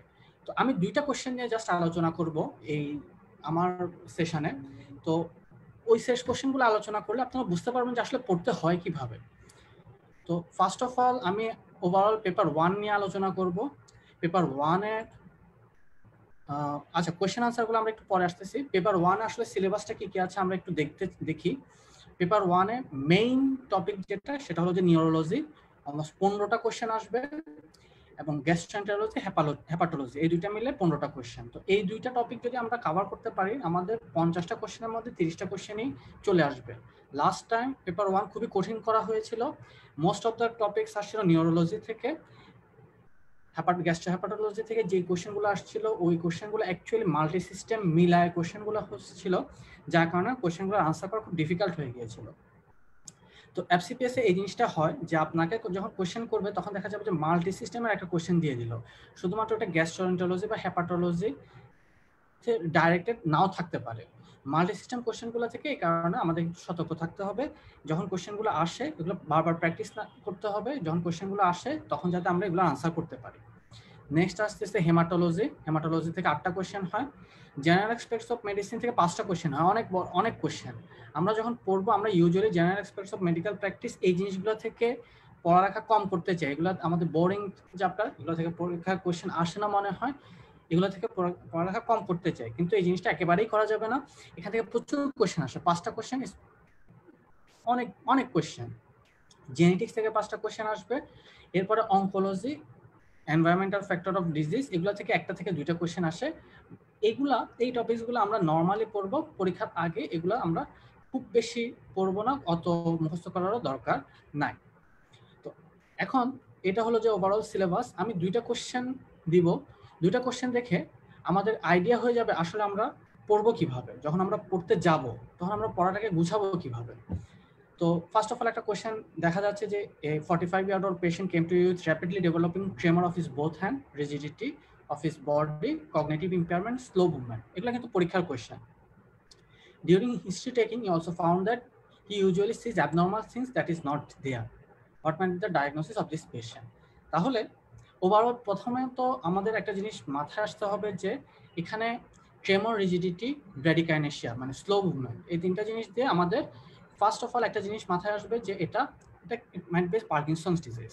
আর র্যাপিডলি ডেভেলপিং কথাটা বলার সাথে সাথে আমাদের 2টা জিনিস আমরা পার্কিনসন্স ডিজিজে পড়বো, একটা হলো যে প্রাইমারি অথবা ইডিওপ্যাথিক অথবা secondary. Usually primary Parkinson's slowly develop করে, ওভার দ্য ইয়ার্স ডেভেলপ করে।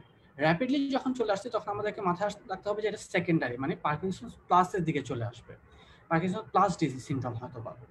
তো এখন পার্কিনসন্স একটা প্লাস সিনড্রোম, সাথে আপনাকে আরেকটা ক্লু দেওয়া আছে, সেটা হলো যে he sees abnormal things that is not there, that means he has visual hallucination.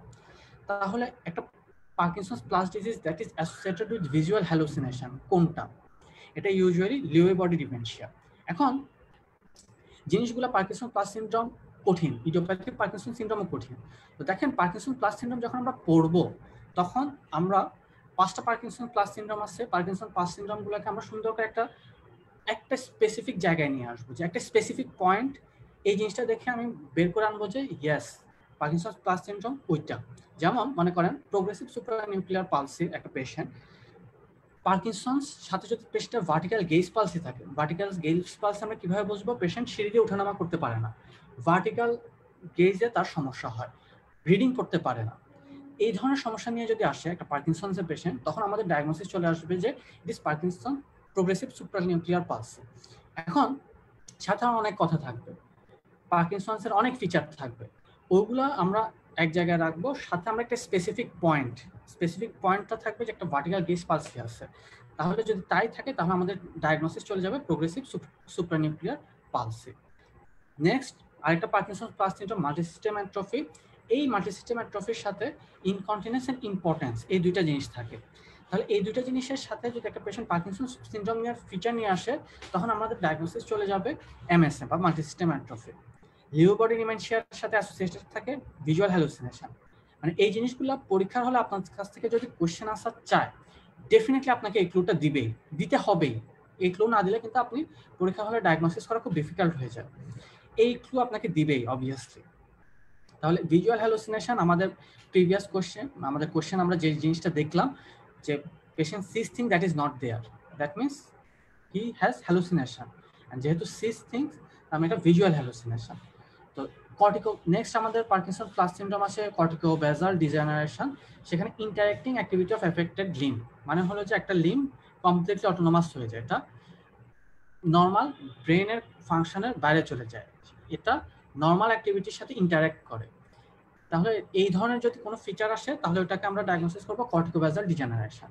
একটা পার্কিনসন প্লাস সিনড্রোমের যদি রিপিটেড ফল হয়, previous history of diabetes and hypertension থাকে, সেক্ষেত্রে আমরা ওই পার্কিনসনটাকে ডায়াগনোসিস করবো ইটস আ ভাস্কুলার ফেনোমেনন, মানে ভেসেলের সমস্যা, অ্যাথেরোস্ক্লেরোটিক প্রবলেম।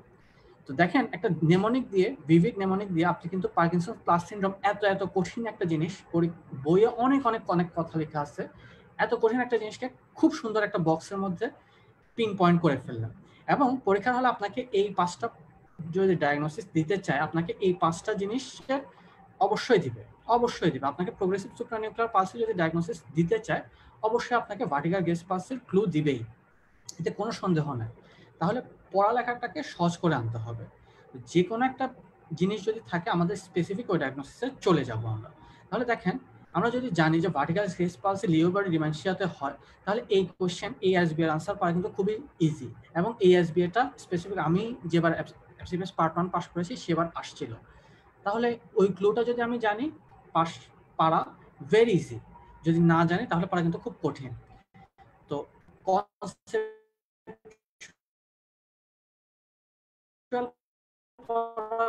লেখা করতে হবে, পড়ালেখাকে শর্ট করতে হবে, ডেভিডসন পড়ালেখাটাকে শর্ট করে আনতে হবে। তাহলে শর্ট করবো কিভাবে? এভাবে। ওকে, নেক্সট চলে আসতেছে আরেকটা কোশ্চেন, একটা খুবই ইম্পর্টেন্ট টপিক, সিএলডির একটা পেশেন্ট মনে করেন আপনার কাছে আসলো with fatigue and abdominal discomfort নিয়ে। He also complains of losing interest in sexual activity, has a past history of joint pain and mild arthritis, particularly affecting his knee. On examination, he is deeply pigmented, there is loss of body hair and testicular atrophy. On investigation, his fasting blood sugar is high and diabetic range, ALP is high, ALT is also high, 4 rise. A diagnosis of CLD made. What is the most probable cause of CLD in this patient? অনেক ক্ষেত্রে দেখা যাবে যে আপনাকে অনেক বড় একটা question দিয়ে দিয়েছে, পরবর্তীতে একটা ডায়াগনোসিস দিয়ে দিল। আপনি যখন কোশ্চেনটা পড়বেন তখন পড়তে আপনি একটা ডায়াগনোসিসে পৌঁছায় গেলেন, কিন্তু হঠাৎ করে দেখা গেল যে আপনাকে যখন কোশ্চেনটা দেওয়া হইলো তখন আপনাকে স্ট্রেট ওই ডায়াগনোসিসটা দিয়ে দিল, হয়তো অন্য একটা জিনিস চাইলো। এই জিনিসগুলো আমরা একটা জিনিস করতে পারি, সেটা হলো যে ডক্টর আসিফ যে কথাটা বললেন যে আপনি কোশ্চেনটা বারবার পড়বেন, বারবার তো অবশ্যই পড়বো, কিন্তু যখন পড়বো ইনিশিয়ালি আমি কোশ্চেনটা যদি একটু লম্বা হয়, ইনিশিয়ালি আমি যে কাজটা করব সেটা হলো যে আমাকে আসলে কোশ্চেনটা চাইছে কি। অনেক সময় দেখা যায় যে অনেক বড় একটা কোশ্চেন দিয়ে অনেক ড্রাগের ইফেক্ট দিয়ে লাস্টে কোশ্চেনটা দেওয়া হয়, what is the mechanism of that drug, mechanism of action of that drug. তাহলে আপনি যদি একটা স্পেসিফিক ড্রাগের মেকানিজম অফ অ্যাকশনে চায়, আপনার এত কোশ্চেন পড়ার কোনো দরকার নেই। তো একটা ইজি টপিক, ইজি ট্রিক্স, যে আমরা ফার্স্টে কোশ্চেনটা পড়বো কি চাইছে, দেন উপরের ইলাবোরেশনটা পড়বো যে আমাদের ওই কোশ্চেনটা থেকে আমি কি আনসার চাই। শুরুতে একটা কোশ্চেন মানে শুরুতে একটা জিনিস বুঝে আমি একদম স্পেসিফিক আনসারে চলে যাবো, এরকম যাতে না হয়। আমাদের ওভারঅল প্রাইম কোশ্চেনটা কি, যে এখানে যেমন what is the most probable cause of CLD in this patient, আপনি হয়তো উপরে পড়ে টরে অনেক পরিশ্রম করে ডায়াগনোসিস করছেন যে this is a patient of CLD, কিন্তু পরবর্তী দেখা গেল যে না, সিএলডি অলরেডি ডায়াগনোসিস হয়ে গেছে, সিএলডির কোনো কজ, অন্য কোনো কজ আছে কিনা। তো দেখেন এখানে একটা পেশেন্ট আপনার কাছে অনেকগুলো ক্লু দেওয়া আছে যে তার একটা সিএলডি আছে, সে হাইপার পিগমেন্টেড অবস্থায় আছে, তার সেক্সুয়াল অ্যাক্টিভিটিতে ইন্টারেস্ট লস চলে গেছে, তার মানে এখানে তার একটা হাইপোগোনারিজমের ফিচার আছে, loss of body hair and testicular atrophy, এই জিনিসটা সিএলডি নর্মাল ফিচার। এগুলো দেখে সিএলডি ডায়াগনোসিস না করে আমরা টেস্টিকুলার অ্যাট্রফি আরেকটা ক্লু হিসাবে ধরে রাখতে পারি, সাথে একটা পেশেন্টের ডায়াবেটিস মেলাইটাস আছে। তাহলে ওভারঅল সবকিছু মিলায় এখানে একটা জিনিস আমরা ডায়াগনোসিস করব যে this might be a case of hereditary haemochromatosis. কেন? কারণ হলো যে হেমাক্রোমাটোসিস আমরা জানি আয়রন, বডিতে আয়রন অ্যাকুমুলেশন হতে থাকে এবং এই আয়রনগুলো বিভিন্ন জায়গায় গিয়ে জমতে থাকে। স্কিনে গেলে স্কিন ডিপিগমেন্টেশন হয়, প্যানক্রিয়াসে গেলে ডায়াবেটিস মেলাইটাস হয়, টেস্টিসে গেলে টেস্টিকুলার অ্যাট্রফি হয়, অ্যান্ড হাইপোগোনাডোট্রপিক হয়। তো ওভারঅল আমাদের এখানে ডায়াগনোসিস চলে আসবে হেরিডিটারি হেমাক্রোমাটোসিস। এখন দেখেন এই 5টা কজই কিন্তু পরীক্ষার জন্য খুব ইম্পর্টেন্ট। এখান থেকে পরীক্ষার কোশ্চেন আসবে, এই 5টা কজ থেকে পরীক্ষার কোশ্চেন হবে, no doubt about that. Wilson's, hereditary haemochromatosis, primary biliary cholangitis, primary sclerosing cholangitis, autoimmune hepatitis, অনেক অনেক কথা লেখা আছে। কিন্তু আমরা যদি পড়াটাকে একটু সহজ করে ফেলি, যে সিএল ডিউটি স্পেশাল কজ, এই 5টা কজকে যদি আমরা সহজ করে ফেলি, যে এই মেইন ইনফরমেশনগুলো আমাদের অবশ্যই থাকবে। যেমন উইলসনস ডিজিজের পেশেন্ট কিন্তু আর্লি সিএলডি হয়, 20-25 বা 30 এর মধ্যে পেশেন্টগুলো সিএলডি ডেভেলপ করে যায়।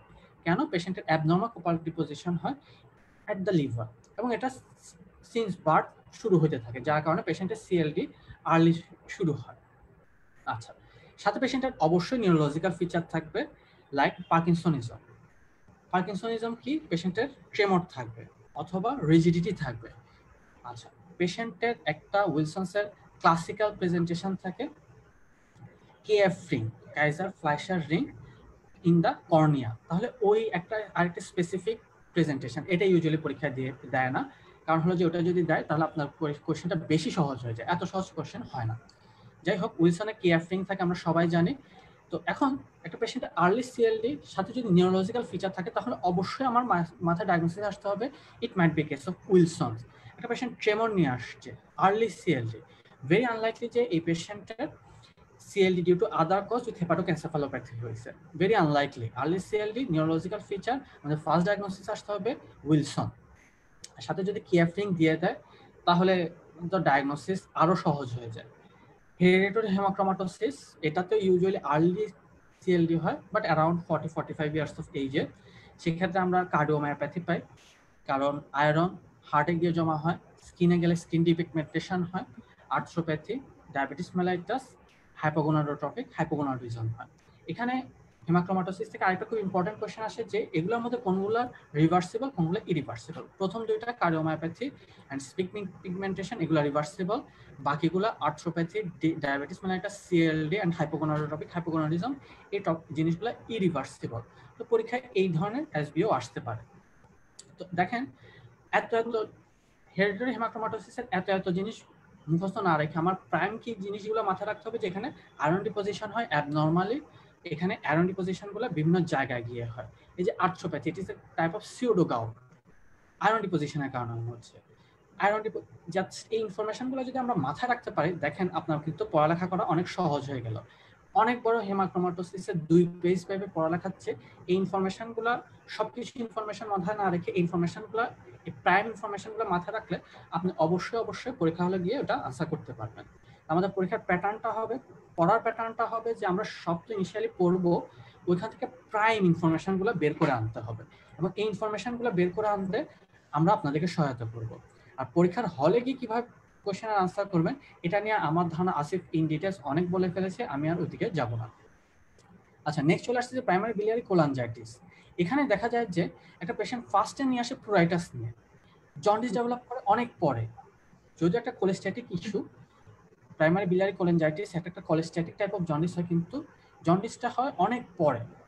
ফার্স্ট আসে প্লুরাইটাস, এটা ফিমেলদের হয়, এটা একটা অটোইমিউন মেকানিজমের কারণে হয়। এখানে কিছু অটো অ্যান্টিবডি থাকে, এবং এই অটো অ্যান্টিবডিটার নাম অ্যান্টি মাইটোকন্ড্রিয়াল অ্যান্টিবডি।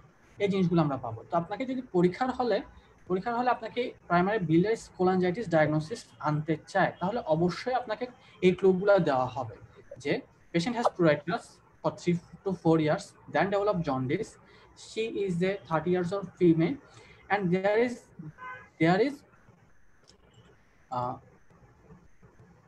আচ্ছা 10 মিনিটের মধ্যে শেষ অবশ্যই। আচ্ছা, there is presence of antimitochondrial antibody. তাহলে এই জিনিসগুলো, এই ক্লুগুলো আপনাকে অবশ্যই দেওয়া হবে।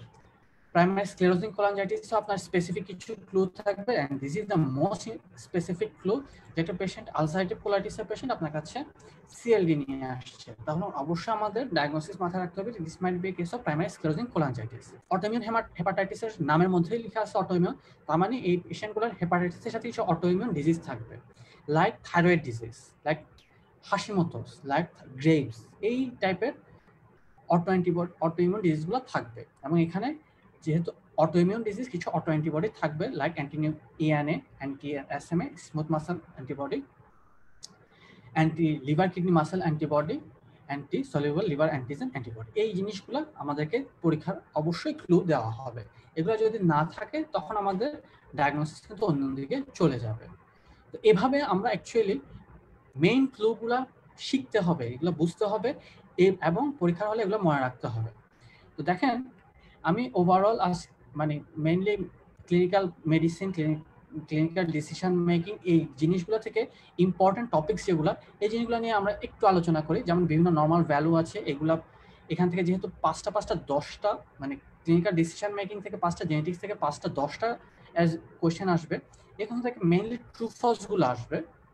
তো এখান থেকে আমরা এই জিনিসগুলো like normal values, type 1 type 2 thinking, common cognitive bias of in medicine, এই জিনিসগুলো ইউজুয়ালি পরীক্ষা ট্রু ফলসে চলে আসে। গুড প্রেসক্রাইবিং এর মধ্যে ফার্মাকোডাইনামিক্স কি, ফার্মাকোকাইনেটিক্স কি, এগুলোর পার্ট কি, adverse drug reaction, adverse drug রিঅ্যাকশনের টাইপ ABCDE, এই টাইপগুলো ইউজুয়ালি পরীক্ষায় আসে। তারপরে prescribing special circumstances, plasma drug concentration, এই জিনিসগুলো এসবি এর জন্য পরীক্ষায় ইম্পর্টেন্ট। ক্লিনিক্যাল জেনেটিক্স এর মধ্যে বিশেষ করে autosomal dominant, autosomal recessive, X-linked dominant inheritance, এগুলোর প্যাটার্ন কি, এগুলো কিভাবে হয়, এই জিনিস এবং এগুলোর এক্সাম্পল কি, এগুলো পরীক্ষার জন্য সুপার ইম্পর্টেন্ট এবং এগুলো পরীক্ষা অবশ্যই আসবে।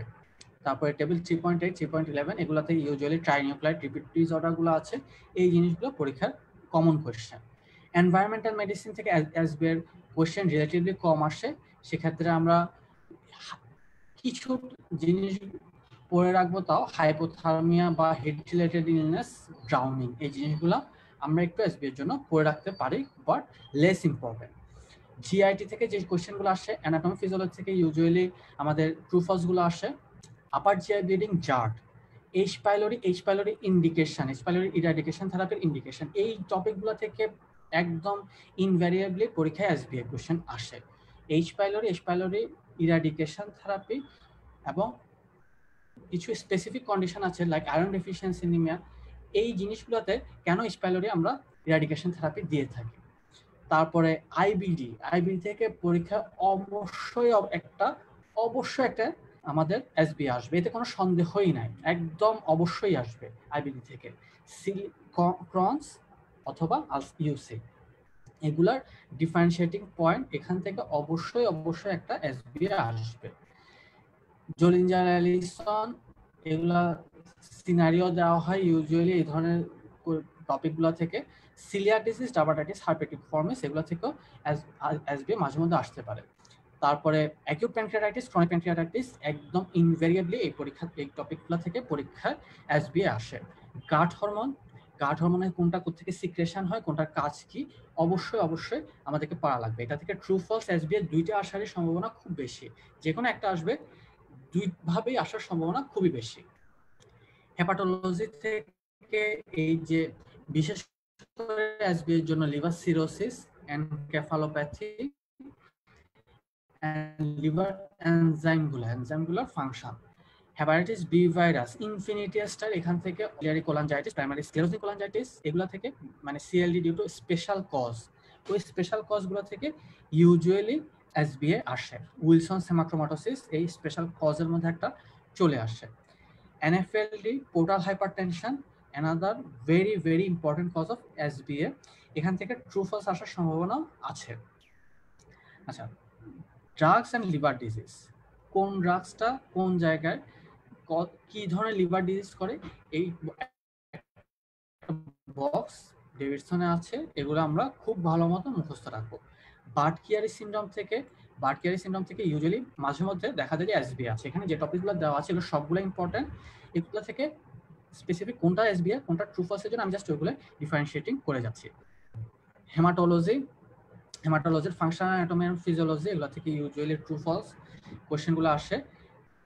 Adverse reaction of transfusion is a very important topic for SBA, very important topic. তো ট্রান্সফিউশন ট্রান্সমিটেড ইনফেকশন, এগুলো ট্রু ফলসের জন্য বেশি ইম্পর্টেন্ট।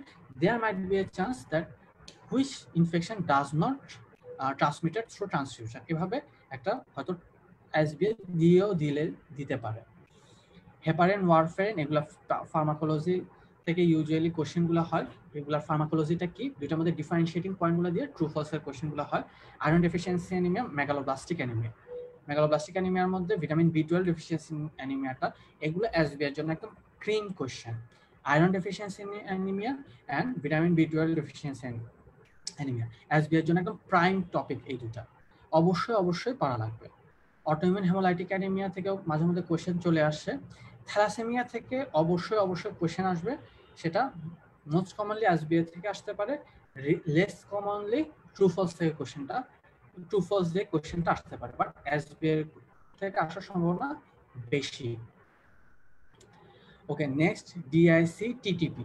ডিআইসি এর একটা ডায়াগনস্টিক ক্রাইটেরিয়া আছে, এই ডায়াগনস্টিক ক্রাইটেরিয়া থেকে ইউজুয়ালি কোশ্চেনগুলো হয়। হেমোফিলিয়া, আইটিপি, এগুলা থেকে ওভারঅল যে কোনো পোর্শন থেকে এগুলো সিনারিও বেসড আপনাদেরকে দিয়ে দিবে। ITP, acute ITP, chronic ITP, কোনটা কি ধরনের ট্রিটমেন্ট, এই ধরনের সিনারিও বেসড কোশ্চেনগুলো দিয়ে দিবে। এসবি এর জন্য fur more important. Antiphospholipid antibody syndrome পরীক্ষার এসবি এর একদম ক্লাসিক কোশ্চেন, যে একটা পেশেন্ট রিকারেন্ট অ্যাবর্শন হচ্ছে, একটা ফার্স্ট ট্রাইমেস্টার অ্যাবর্শন হচ্ছে, পেশেন্টের এএনএ পজিটিভ। তাহলে আমরা যখন ডায়াগনোসিস করব, এএনএ পজিটিভ মানে পেশেন্টের there must be a chance of SLE. যেহেতু ফার্স্ট ট্রাইমেস্টার অ্যাবর্শন হচ্ছে, আমরা ধরে নিতে পারি patient is a reproductive age lady. তাহলে এসএলই পেশেন্টের first trimester diagnosis, first trimester abortion যখন হবে, তখন অবশ্যই আমাদের ডায়াগনোসিস সিম্পল এসএলইতে থাকবে না, এটা অ্যাসোসিয়েটেড ডিজিজ অ্যান্টিফসফোলিপিড অ্যান্টিবডি সিনড্রোমে চলে যাবে। This is the reason why it is a very important topic for hour single based. Oxyhaemoglobin dissociation curve একটা ফিগার আছে 23.5। এই ফিগারটা থেকে পরীক্ষায় এসবিএ দেয়, খুব কমনলি দেয়, যে কখন অক্সিহিমোগ্লোবিন ডিসোসিয়েশন কার্ভ লেফটে যাবে, কখন রাইটে যাবে। এইগুলো থেকে এসবিএ রিয়ালি ট্রু ফলসও দেওয়া হয়। মানে এই জিনিসটা ইনফিনিটি স্টার, এই টপিকটা ইনফিনিটি স্টার। আপনাকে এসবিএ বা ট্রু ফলস এখান থেকে একটা কোশ্চেন হবেই 90% chances there is a question from oxyhaemoglobin dissociation curve. তাহলে এই জিনিসটা আমাদেরকে অবশ্যই পড়া লাগবে। নিউরোলজিতে চলে আসতেছি। নিউরোলজির মধ্যে সেরেব্রাল হেমিস্ফিয়ারের ফাংশন পরীক্ষার জন্য ইনফিনিটি স্টার খুবই ইম্পর্টেন্ট। এটা ট্রু ফলস বলেন, এসবিএ বলেন, দুইটার ক্ষেত্রে ইম্পর্টেন্ট। ট্রু ফলস ইউজুয়ালি বেশি হয়, তবে এসবিএ থেকেও কোশ্চেনগুলো আসতে পারে। ব্রেন স্টেম সিনড্রোম, কোনটা আইকা, কোনটা পাইকা, কোনটা মানে লকড-ইন সিনড্রোম, এগুলা কোনটা মিডিয়াল মেডুলারি সিনড্রোম, কোনটা ল্যাটারাল মেডুলারি সিনড্রোম বা ওয়েলেনবার্গ সিনড্রোম, এগুলো থেকে পরীক্ষায় একদম একটা কোশ্চেন আসছেই, একদম কোশ্চেন আসবে, এতে কোনো সন্দেহ নাই। ব্রেন স্টেম সিনড্রোম থেকে একটা কোশ্চেন অবশ্যই হবে। ডেভিডসনে এটা যদিও ব্রেন স্টেম সিনড্রোম স্ট্রোকের পার্ট, কিন্তু এটা নিউরোলজিতে এই বক্সটাতে খুব সুন্দর করে একটা বক্সের মধ্যে দেওয়া আছে। এই বক্সটা যদি আমরা পাই, ইভেন গত সেশনেও এখান থেকে একটা কোশ্চেন আসছে, সেটা হলো যে ল্যাটারাল মেডুলারি সিনড্রোম থেকে কোশ্চেন আসছে। ল্যাটারাল মেডুলারি সিনড্রোম কোন আর্টারিটার অবস্ট্রাকশনের কারণে হয়, এইভাবেও কোশ্চেনগুলো হইতে পারে। ব্রেন স্টেম সিনড্রোম পরীক্ষার জন্য ইনফিনিটি স্টার। লাম্বার পাংচারের ইন্ডিকেশন, কন্ট্রা ইন্ডিকেশন, লাম্বার পাংচারের পরে আমরা যখন এইগুলা আমরা বিভিন্ন বায়োকেমিক্যাল ইনভেস্টিগেশন করি, কোনটাতে প্রোটিন বেশি হয়, কোনটাতে গ্লুকোজ বেশি হয়, কোনটাতে কি ধরনের সেল কাউন্ট পাওয়া যায়, ইন কেস অফ মেনিনজাইটিস, এই জিনিসগুলো পরীক্ষার একদম ক্রিম কোশ্চেন সবসময় আসে। আচ্ছা, নেক্সট ভিজুয়াল পাথওয়ে কোন জায়গায় হোমোনাইমাস হেমিয়ানোপিয়া হবে, কোন জায়গায় কোয়াড্রেন্টেনোপিয়া হবে, কোন জায়গায় কন্ট্রাল্যাটারাল হেমিয়ানোপিয়া হবে, এগুলো থেকে পরীক্ষা খুব কমনলি এসবিএ আসে। এই জিনিসটা অবশ্যই ইনফিনিটি স্টার অবশ্যই পড়া লাগবে। প্যাটার্ন অফ সেন্সরি লস, কোন জায়গায় ড্যামেজ হলে আমাদের কোন ধরনের সেন্সরি লস হয়, এটা কি স্পাইনোথ্যালামিক যাবে নাকি ডরসাল কলাম যাবে, গেলে কি হবে, কোন প্যাটার্নে যাবে, এই বক্সটাতে আছে, খুব কমনলি পরীক্ষায় কোয়েশ্চেন আসে। Ptosis and pupillary disorder, another very important topic for our exam. এরপরে মাল্টিপল স্ক্লেরোসিস একটু রেয়ারলি কোয়েশ্চেন হয়। Idiopathic Parkinson syndrome, Parkinson plus syndrome পরীক্ষার এসবি এর জন্য একদম ইনফিনিটি স্টার। এবং দেখেন কখন কোন ড্রাগটা দিব, কোনটাতে রিজিডিটির উপর বেশি কাজ করবে, কোন ড্রাগটা ট্রেমরের উপর বেশি কাজ করবে, কোন ড্রাগটা আমরা পার্কিনসন প্লাসে দিতে পারবো না, এই ধরনের টপিকগুলো কিন্তু পরীক্ষা দিয়ে পরীক্ষায় কোশ্চেন চলে আসে। মোটর নিউরন ডিজিজের টাইপ, কমনেস্ট টাইপ, কোনটাতে upper motor neuron type lesion বেশি হয়, কোনটা lower motor neuron type lesion বেশি হয়, এগুলো থেকে কোশ্চেন আসে। এবং মোটর নিউরন ডিজিজ গুলো থেকে সিনারিও বেসড কোশ্চেন হয়, এবং এই সিনারিও বেসড কোশ্চেন গুলোতে আমরা দেখি যে always motor neuron disease is a disease of old patient. এই কারণে আমাদের মাথায় রাখতে হবে। আচ্ছা, নার্ভ রুট লেশন, L1 গেলে কোথায় কি ধরনের লেশন হবে, L2 গেলে কি ধরনের লেশন হবে, L3 গেলে কি ধরনের লেশন হবে, বা কোন জারটা লস হবে, এইগুলো এই ফিগার থেকে পরীক্ষায় প্রায় কোশ্চেন আসে।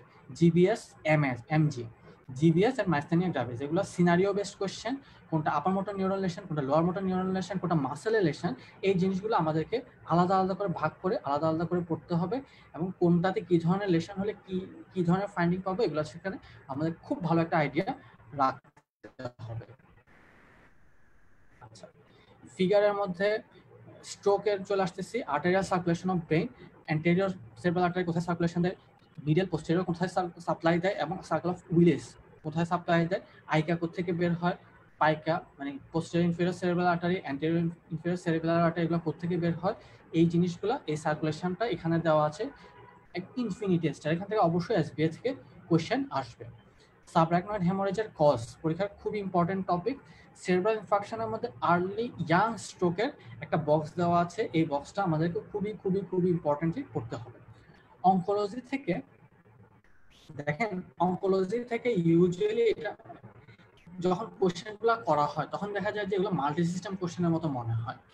মাল্টি সিস্টেম কোশ্চেন এগুলো যদি আমরা আনসার দিতে চাই, আমাদেরকে অনকোলজি থেকে অবভিয়াসলি আমাদের ভালো নলেজ থাকতে হবে, এবং বিভিন্ন সিস্টেমে যখন ক্যান্সারগুলো হয় তখন ওই জিনিসগুলো থেকেও আমাদেরকে খুব ভালো মতো একটা নলেজ রাখতে হবে, একটা শর্টকাট নলেজ রাখতে হবে, যে আমরা এই জিনিসগুলো দেখলে যাতে সাথে সাথে ওইখানে ডায়াগনোসিসটা পৌঁছায় যায়। এখানে অনকোলজিতে মধ্যে আমাদের হাইপারক্যালসিমিয়া এন্ড হাইপারক্যালসিমিয়ার কজ, হাইপারক্যালসিমিয়ার ট্রিটমেন্ট, এগুলো থেকে পরীক্ষায় কোশ্চেন আসে, এসবিএ কোশ্চেন করা হয়। তবে এগুলো মাঝে মধ্যে মনে হয় যে এগুলো এন্ডোক্রাইনে চলে গেছে বা মাল্টি সিস্টেম অন্যদিকে চলে গেছে। তো যখন চলে যাবে তখন হয়তো এগুলো পিওরলি অনকোলজিক্যাল কোশ্চেন মনে হয় না, মাল্টি সিস্টেম কোশ্চেন মনে হয়। তো মাল্টি সিস্টেম কোশ্চেন আমাদের এফসিপিএস এর জন্য খুবই খুবই খুবই ইম্পর্টেন্ট এবং স্যারদের খুবই পছন্দের টপিক।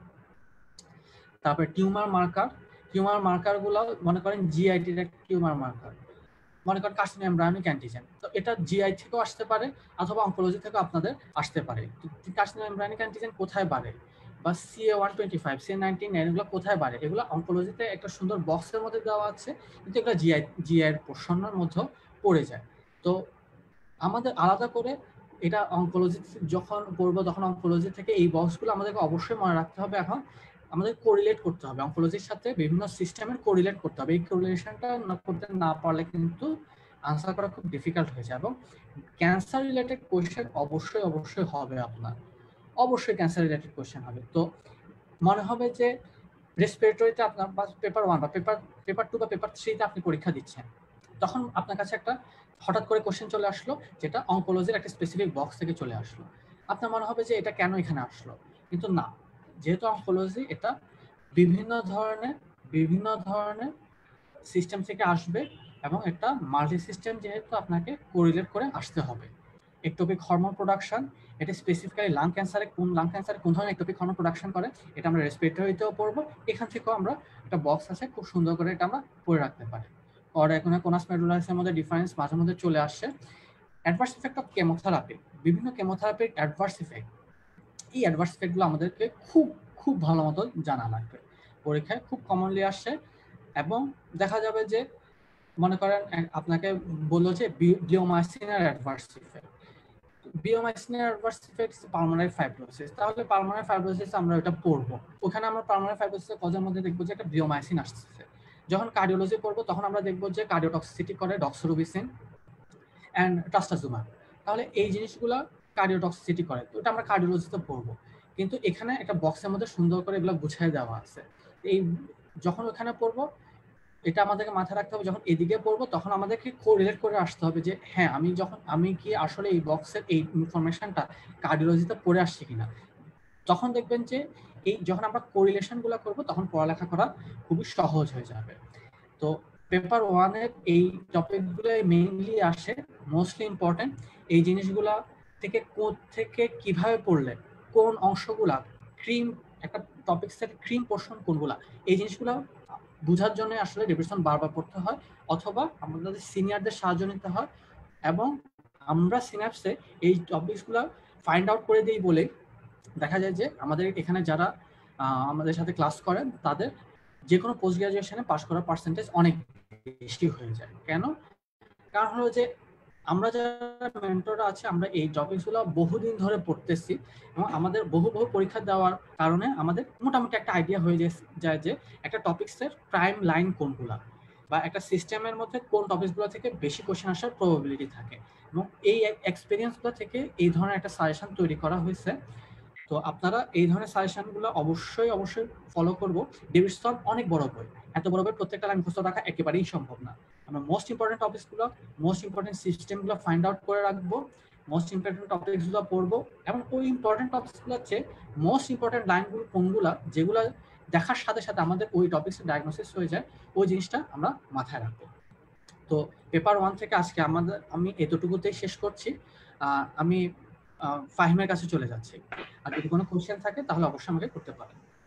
ধন্যবাদ ডক্টর তাহমিদুর রহমানকে তার পেপার 1 এর যে এসবি এর গাইডলাইনটি দেওয়ার জন্য। আসলে আমরা ভাইকেও আমরা ইনশাআল্লাহ আমাদের এসবি বেচে আমরা পাবো নিয়মিত।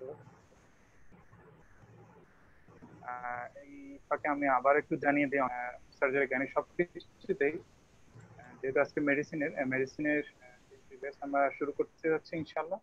আশা করি আপনারা এর মাধ্যমে আরো ডিটেইলস এসবি সম্পর্কে অনেক ভালো একটা আইডিয়া পাবেন। এবং অতীতে কিন্তু আমাদের এসবি বেসটা কিন্তু অনেক অনেক অনেক কিশোর এখানে ভর্তি এখানে উপকৃত হয়েছেন এবং তারা বলেছেন এই ব্যাচের উপর অনেক বেশি প্রশংসা করেছেন। তো আশা করি আপনারা এই ব্যাচের মাধ্যমে ভর্তি হয়ে আপনারা এসবিএ প্লাস বায়োস্টেট এন্ড ফাইনালি যে মক টেস্ট আপনারা দিতে পারবেন। শুধুমাত্র 2500 টাকায় আমাদের এই কোর্সটি, এবং সেখানে আপনি আপনার ডেভিডসনের আমরা একটা এসবিএ বই সেটা কিন্তু ফ্রি পাচ্ছেন। ধন্যবাদ। যদি পেপার 1 এর উপরে স্পেসিফিক কোনো কোয়েশ্চেন থাকে আমরা কোয়েশ্চেনটি নিব, লিখতে পারেন। আর যদি কোয়েশ্চেন না থাকে তাহলে আমরা হ্যান্ড রেজ করতে পারেন আর কি, যে কোয়েশ্চেন থাকে। আর কোয়েশ্চেন না থাকলে আমরা পরের সেশনের দিকে যাব। ডক্টর তাহমিদ, আমরা পরের সেশনের দিকে যাই, আমাদের আসলে একটু সময়। হ্যাঁ ঠিক আছে, অবশ্যই। আচ্ছা, ধন্যবাদ ডক্টর তাহমিদুর রহমানকে। আমরা পরের সেশনে যাব। এই সেশনে আমাদের পেপার 2 এর উপর এসবিএ নিয়ে আলোচনা করতে আসছেন আমাদের doctor Mohammad Rashedul Azam Khan Sajib, MBBS, FCS part 1, Suhrawardy medical college. আমরা ডক্টর সজীব খানকে অনুরোধ করব তার নির্ধারিত পেপার 2 এর উপর বক্তব্য শেষ করার জন্য। আপনার নির্ধারিত সময় 20 মিনিট। আসসালামু আলাইকুম, শোনা যাচ্ছে ফাহিম ভাই? হ্যাঁ, শোনা যাচ্ছে। আচ্ছা ঠিক আছে। আজকে হচ্ছে আসলে তাহমিদ ভাই আর আসিফ ভাই যা বলছে এরপরে আর বলার কিছু থাকে না। তাও হচ্ছে যেহেতু আমি রিসেন্ট পাস করছি 2021 সালের জানুয়ারিতে, আমি আমার জাস্ট কিছু এক্সপিরিয়েন্স শেয়ার করব আর কিভাবে আমি কিছু ট্রিকি এক্সপিরিয়েন্স মানে ট্রিকি জিনিস ফলো করছি এসবি এর জন্য সেগুলো বলছি। আসলে সময় খুব কম, এই কম সময়ের ভিতরে আমরা কিভাবে নিজেদের এসবি এর জন্য প্রিপেয়ার করতে পারি সেটা হচ্ছে ফ্যাক্ট। আচ্ছা, এখন আজকে হচ্ছে আমরা পেপার 2 নিয়ে কথা বলবো। দেখেন পেপার 2 শুরুতেই আমাদের যে পেপার 2 কন্টেন্ট আছে, কন্টেন্টের ভিতরে যে পার্টগুলো আছে এটা মনে রাখবেন যে পেপার 2 ইউজুয়ালি কঠিন করে। অর্থাৎ আপনার পেপার 1, পেপার 2, পেপার 3 আলাদা আলাদা যে 70 পেতে হয়, তার ভিতর ইউজুয়ালি বিসিপি যেটা করে সেটা হচ্ছে পেপার 2টাকে টার্গেট করে, একটা পেপার তারা খুব হার্ড করে। এবং সেই পেপার ইউজুয়ালি যে জিনিসটা সেটা হচ্ছে পেপার 2, কারণ এর কারণ আছে, কারণ এখানে কিছু কিছু টপিক থাকে যে টপিক গুলো আমরা এমবিবিএস এ খুব বেশি এক্সপোজার না, যেমন মেডিকেল স্ট্যাটিস্টিক্স যেটা নিউ একটা টপিক, ডার্মাটোলজি, সাইকিয়াট্রি, এগুলো সম্পর্কে আমরা খুব বেশি এক্সপোজার থাকি না। আর কার্ডিওলজি, এন্ডোক্রাইনোলজি এখান থেকে প্রায় 15-30টা কোশ্চেন থাকে। 30টা কোশ্চেন বলতে বলা যায় যে প্রায় 60 মার্ক। এখন 60 মার্ক 100টা যখন 60 মার্ক থাকে, এই শুধুমাত্র এটা জাস্ট ক্লিনিক্যাল থেকেই যায় না, এখান থেকে কিছু বেসিক থেকেও কোশ্চেন আসে, অ্যানাটমি ফিজিওলজি থেকেও কোশ্চেন আসে। তাহলে এখান থেকে ইম্পর্টেন্ট যে বিষয়টা সেটা হচ্ছে এই জিনিসগুলোকে টার্গেট করা। এখন আজকে আমরা ইউজুয়ালি কথা বলবো হচ্ছে এসবিএ নিয়ে। হ্যাঁ, এসবি আমরা কিভাবে কি করতে পারি। প্রথমে দেখেন এসবি এর জন্য আপনারা কি পড়া উচিত, এই জিনিসটা আর কি আমার কাছে যেটা মনে হয়েছে আসলে আসলে স্টাডি ম্যাটেরিয়ালস কি হওয়া উচিত, হাউ টু স্টাডি। প্রথমে দেখেন একটা এসবি বই পড়া শুরু করবেন, SPS part 1 total based on Davidson. তাহলে আপনাকে মানে আমরা যে জিনিসটা সবচেয়ে বেশি বিভিন্ন ধরনের দ্বিধা বিভ্রান্তে থাকি, যেহেতু এখন এসবি আসছে আর এখন 50% এসবিএ, আর মানে অদূর ভবিষ্যতে আশা করা যায় যে এটা প্রায় 90 থেকে 100% হয়ে যাবে আর কি। মানে রোবেদ আমিন স্যারই আমাদের এটা বলছে যে আমরা সামনে হচ্ছে টোটাল 100 মার্ক এমআরসিপি স্টাইলের এফসিপিএস প্যাটার্ন পরীক্ষা নিব। তাহলে আপনাকে যে এফসিপিএস প্যাটার্ন এসবিএ করুক না যেভাবে করুক, সেটা কিন্তু আপনাকে মেইন হচ্ছে ডেভিডসন ডেভিডসন ডেভিডসন ডেভিডসনের উপর কোনো কথা নাই। অর্থাৎ আপনাকে ডেভিডসনটাকে মেইন ধরে তারপরে পড়ার প্রিপারেশন শুরু করতে হবে। তাহলে আপনাকে Davidson principle and practice of medicine সেই বইটাকে আপনাকে এসবি এর জন্য মেইন বই হিসেবে ধরে রাখতে হবে। এখন তারপরে আপনি সাথে সাথে আর কি পড়বেন, basic anatomy and physiology. Davidson আপনাকে কভার দিবে 70 থেকে 80%, কিন্তু বাকি 20 to 25% কিন্তু আপনাকে ডেভিডসন কভার দিবে না।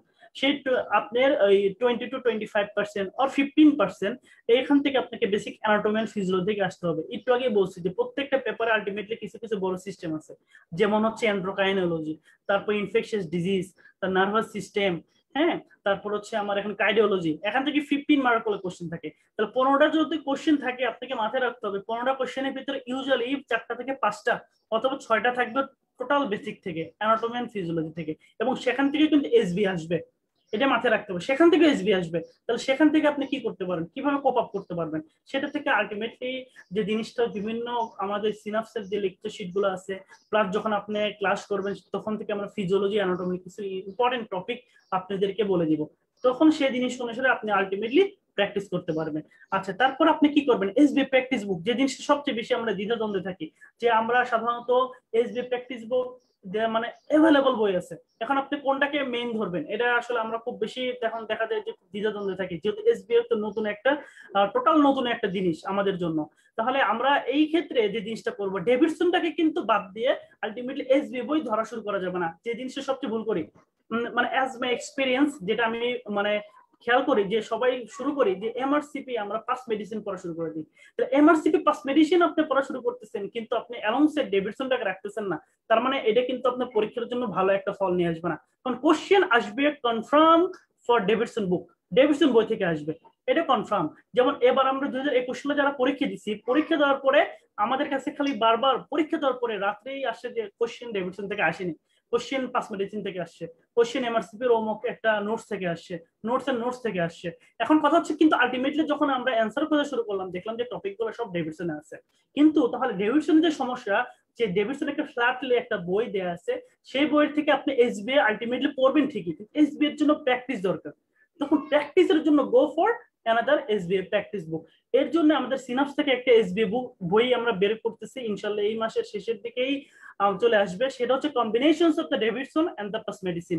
অর্থাৎ ওই একটা চ্যাপ্টার যখন পড়বেন তখন আপনি এসবি প্র্যাকটিস বই থেকে আপনি প্র্যাকটিস গুলো শুরু করেন। তাহলে এসবি বই থেকে প্র্যাকটিস গুলো শুরু করবেন, তখন আলটিমেটলি কি হবে, তখন আপনার পুরো চ্যাপ্টারটা কভার হয়ে যাবে, আপনি এসবি সম্পর্কে একটা ডিটেইলস একটা আইডিয়া পাবেন। এর জন্য আমার হচ্ছে আপনাদের ক্ষেত্রে হচ্ছে ফার্স্ট, আপনাদের ক্ষেত্রে আমার একটা অ্যাডভাইস থাকবে, আপনি go for at first main book, then supplementary হিসেবে আপনাকে রাখতে হচ্ছে কি এসবি একটা প্র্যাকটিস বুক, সেটা সিনাপস হইতে পারে, সিনাপস একটা প্র্যাকটিস বুক, এটা একটা ইউজ দেখতে পারেন, হ্যাঁ, এটা একটা বই দেখতে পারেন। তারপর কি এক্সাম ইজ ম্যান্ডেটরি, দেখেন আপনি যতই প্র্যাকটিস করেন না কেন, কিন্তু আপনি এক্সাম সম্পর্কে আপনার কোনো ধারণা নাই, এবং আপনার first SB exam on your exam board FCPS যখন পেপার 1 পেপার 2 পেপার 3 দেবেন, তার আগে কখনো আপনি শুধু কোশ্চেন সলভ করছেন কিন্তু কোনো এক্সাম দেন নাই, কনফার্ম বললাম যে আপনি পরীক্ষা হলে কনফিউশনে থাকবেন।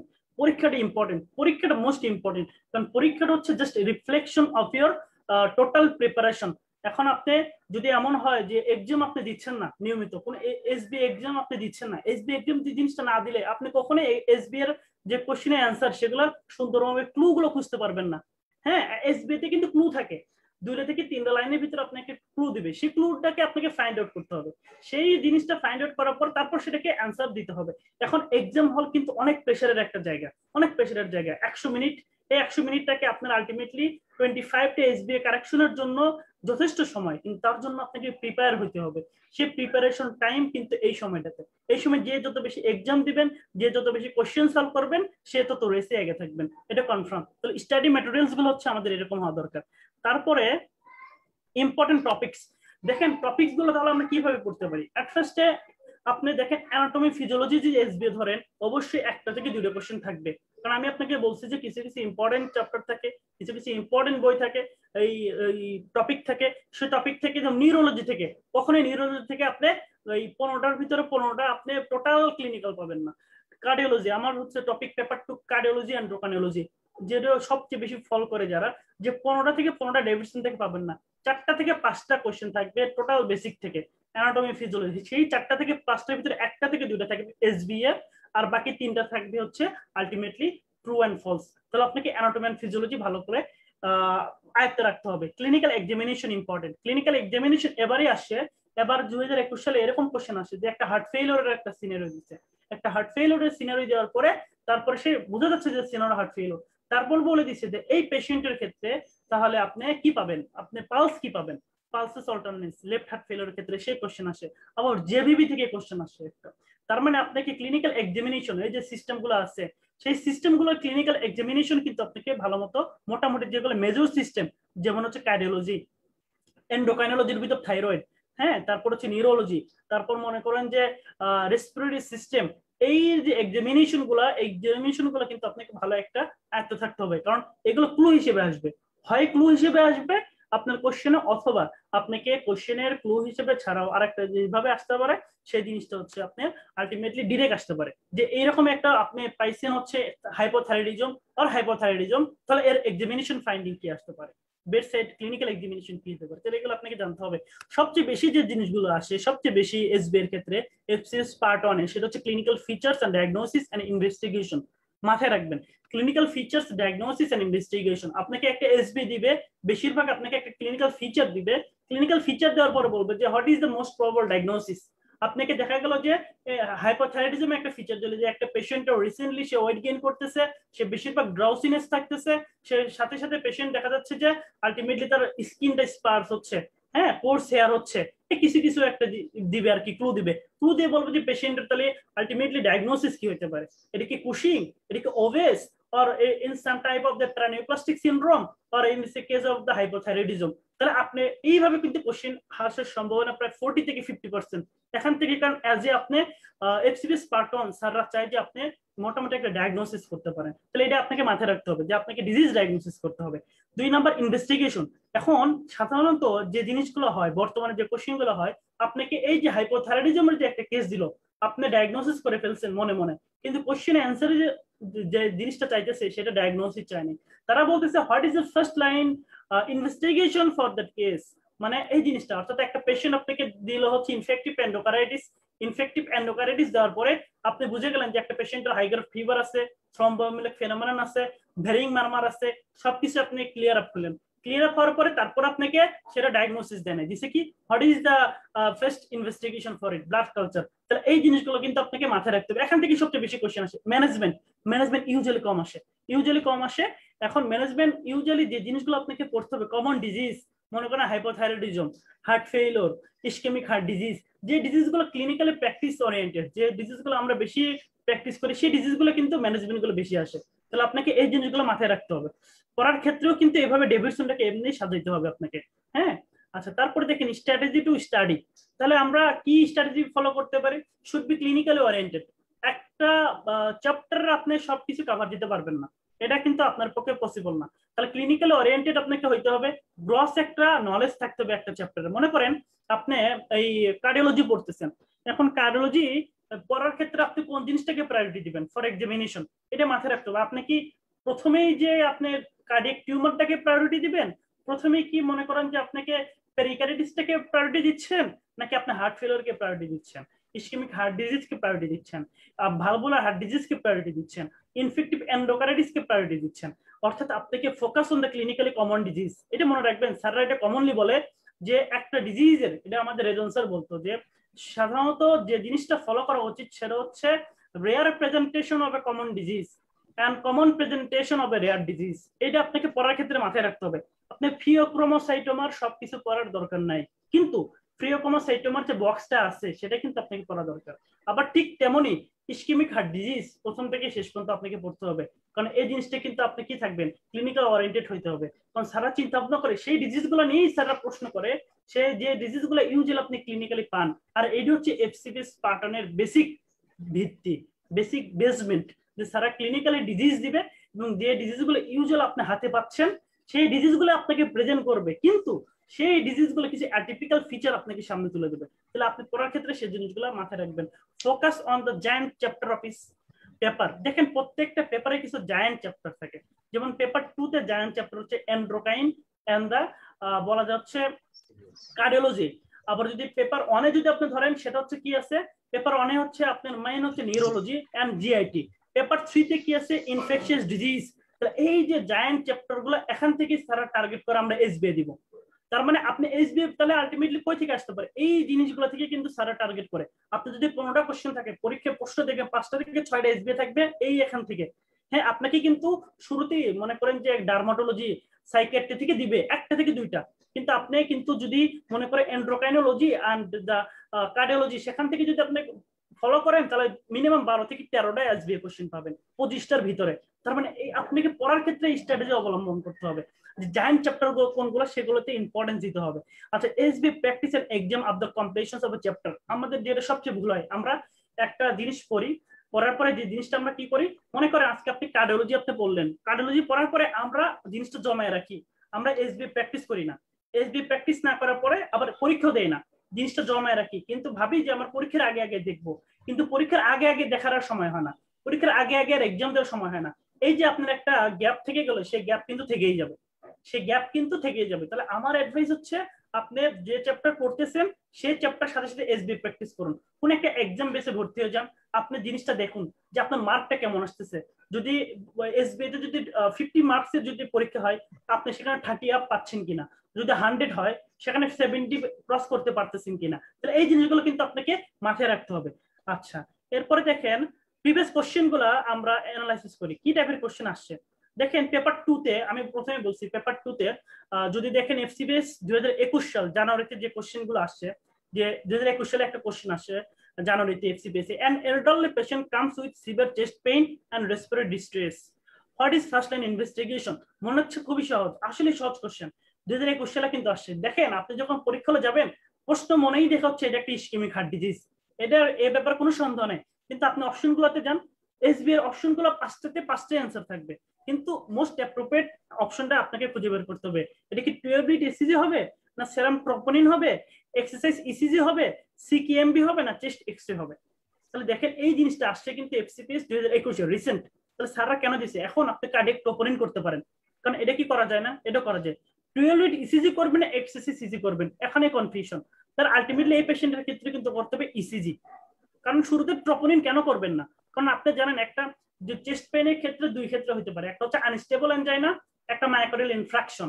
এখন যখন একটা সেলুলার ডেথ হয়, মায়োকার্ডিয়াল নেক্রোসিস হয়, তখন কিন্তু কি হয়, এনজাইমগুলো বের হয়ে আসে, তখন আপনি কি পাবেন, তখন আপনি ট্রপোনিন পাবেন। কিন্তু আপনার ফার্স্টে আনস্টেবল এনজাইনা যদি থাকে, সেই ক্ষেত্রে তো সেলুলার ডেথ হয় না, সেই ক্ষেত্রে কিন্তু ট্রপোনিন কি থাকবে, স্টেবল থাকবে। তাহলে আপনার ক্ষেত্রে আপনি যখন উপজেলা হেলথ কমপ্লেক্সে আসেন, সেই ক্ষেত্রে আপনাকে প্রায়োরিটি দিতে হবে, প্লাস সব দিক দিয়ে আপনাকে বিবেচনা করে করতে হবে 12 বিট ইসিজি। তাহলে আপনাকে অ্যান্সার হবে 12 বিট ইসিজি, যে কিন্তু ট্রপোনিন হবে না। এটা একটা জিনিস। আরেকটা ইম্পর্টেন্ট জিনিস হচ্ছে এক্সারসাইজ ইসিজি কেন দিবেন না। এনজাইনা পেক্টোরিস যদি এমন একটা সিনারিও দিত যে একটা পেশেন্ট মাঝে মাঝে তার হয় চেস্ট পেইন হয়, এবং চেস্ট পেইনটা যখন এক্সারশন হয় তখন চেস্ট পেইন বাড়ে, যখন সে রেস্ট নেয় তখন চেস্ট পেইন কমে, তাহলে সেই ক্ষেত্রে আপনি কি করবেন, সেই ক্ষেত্রে আপনার হবে এক্সারসাইজ ইসিজি। তাহলে এই জিনিসগুলো কিন্তু আপনাকে মাথায় রাখতে হবে। তারপর দেখেন আরেকটা কোশ্চেন, এই কোশ্চেনটা আসছে, এই আপনি অবাক হবেন, ইসিজি ইসকেমিক হার্ট ডিজিজ থেকে 2020 সালে 2টা থেকে 3টা কোশ্চেন আসছে, 2021 সালে 2টা থেকে 3টা কোশ্চেন আসছে। তাহলে এই কোশ্চেনটা 2020 সালে আসছে, a patient comes with a chest pain after ECG, ST elevation is noted at late 2-3 ABF, তারপর second degree heart block is also present. তাহলে এখানে যে জিনিসটা which artery is most probably blocked, January 2020 সালে আসছে। তাহলে আলটিমেটলি দেখেন এই ইসকেমিক হার্ট ডিজিজ এবার বলা যায় যে ইসিজি থেকে কোশ্চেন আসছে, ট্রু ফলসও আসছে, আবার এসবিও আসছে। 2020 সালে ট্রু ফলস আসছে, এসবি আসছে, 2টা থেকে 3টা ইসকেমিক হার্ট ডিজিজ থেকে কোশ্চেন আসছে। হার্ট ফেলিওর থেকে এবার 2টা থেকে 3টা কোশ্চেন আসছে। তাহলে সেম, তাহলে আপনি যদি কোশ্চেন অ্যানালাইসিস করেন তাহলে আপনি দেখবেন যে কমন ডিজিজ গুলাই দিচ্ছে, কিন্তু এই রিলেটেড দিচ্ছে, যে একটা পেশেন্ট যখন দেখা গেল যে তার 2-3 ABF, তার যখন ST এলিভেশন হয়েছে, তার মানে এটা আপনি বুঝে গেছেন সেটা একটা ইনফেরিয়র এমআই। তাহলে ইনফেরিয়র এমআই আলটিমেটলি কোন আর্টারি ব্লক হয় এটা আপনি জানেন। যে ইনফেরিয়র এমআই হলে দেখা যাচ্ছে রাইট করোনারি আর্টারি ব্লক হয়, কিন্তু আপনাকে কনফিউশনের জন্য কিন্তু তারা দিয়ে দিচ্ছে সেকেন্ড ডিগ্রি হার্ট ব্লকও আছে। কেন কনফিউশন? তাহলে তাদের একটা অপশন ছিল both right and left coronary artery. তাহলে দেখেন কমন জিনিস কিন্তু একটা আনকমন অপশন দিয়ে রাখছে। কিন্তু আপনি যখন দেখবেন যে right and left coronary artery না, আপনাকে সেকেন্ডারি হার্ট ব্লক কন্ট্রাক্টেড সিস্টেমের ক্ষেত্রে 60 থেকে 70% সাপ্লাই দিয়ে রাইট করোনারি আর্টারি। তার মানে রাইট করোনারি অ্যালোন এই কোশ্চেনের ক্ষেত্রে ব্লক হয়েছে। তার মানে আপনার কোশ্চেনগুলো দেখেন, কোশ্চেনগুলো বইয়ে আছে, সেই টপিকগুলো আলোচনা বই করা আছে, কিন্তু আপনাকে এই জিনিসগুলো খুঁজে বের করতে হবে, তাই না? এই পেশেন্ট উইথ হাইপারথাইরয়েডিজম, দেখেন এটা জুলাই 2019 সালে আসছে, যে a patient of the hyperthyroidism with typical findings comes to you, how would you suspect this is a case of Graves' disease? তাহলে একটা হাইপারথাইরয়েডিজমের পেশেন্ট আসছে, আপনি সব জানেন, জিনিস বুঝে গেছেন তার ক্লিনিক্যাল ফিচার দেখে যে patient is A case of the hyperthyroidism. তাহলে আপনি এই গ্রেভ ডিজিজ কিনা, কারণ হাইপারথাইরয়েডিজম অনেকগুলো কারণ হইতে পারে, তাই না? ইভেন হাশিমোতো থাইরয়েডাইটিস, এটা ইনিশিয়াল প্রেজেন্টিং কিন্তু হাইপারথাইরয়েডিজম হইতে পারে। হাশিমোতো থাইরয়েডাইটিস যেটা কিন্তু লেট স্টেজের দেশে সেটা হাইপোথাইরয়েডিজম হয়। তাহলে এটা 2019 সালের কোশ্চেন জুলাইয়ে এফসিপিসি আসছে। তাহলে দেখেন এই পেশেন্টের ক্ষেত্রে আপনি কখন বুঝতে পারবেন যে এটা গ্রেভ ডিজিজ? তাহলে weight loss, lid lag, lid retraction, hyper reflexia, warm extremity, এটা ইচ এন্ড এভরি হাইপারথাইরয়েডিজম কেসে পাওয়া যায়, ইচ এন্ড এভরি হাইপারথাইরয়েডিজম কেসে। তাহলে আলটিমেটলি আপনারা এটা জানেন এক্সোথেলমাস, তারপর পিটিবেল মিক্সিডিমা, সাথে হচ্ছে থাইরয়েড অ্যাক্রোপেকি, এগুলো কি গ্রেভ ডিজিজের জন্য আলটিমেটলি জিনিসটা কি একেবারে হচ্ছে আইসোলেট।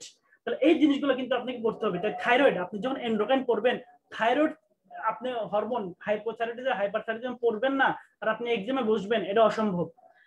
আপনি মনে করবেন যে আপনার thyroid disorder and the adrenal disorder, এখান থেকে আপাতত 15 এর ভিতরে 8টা থেকে 9টা, অনেক সময় 10টা কোশ্চেন কভার দিবে।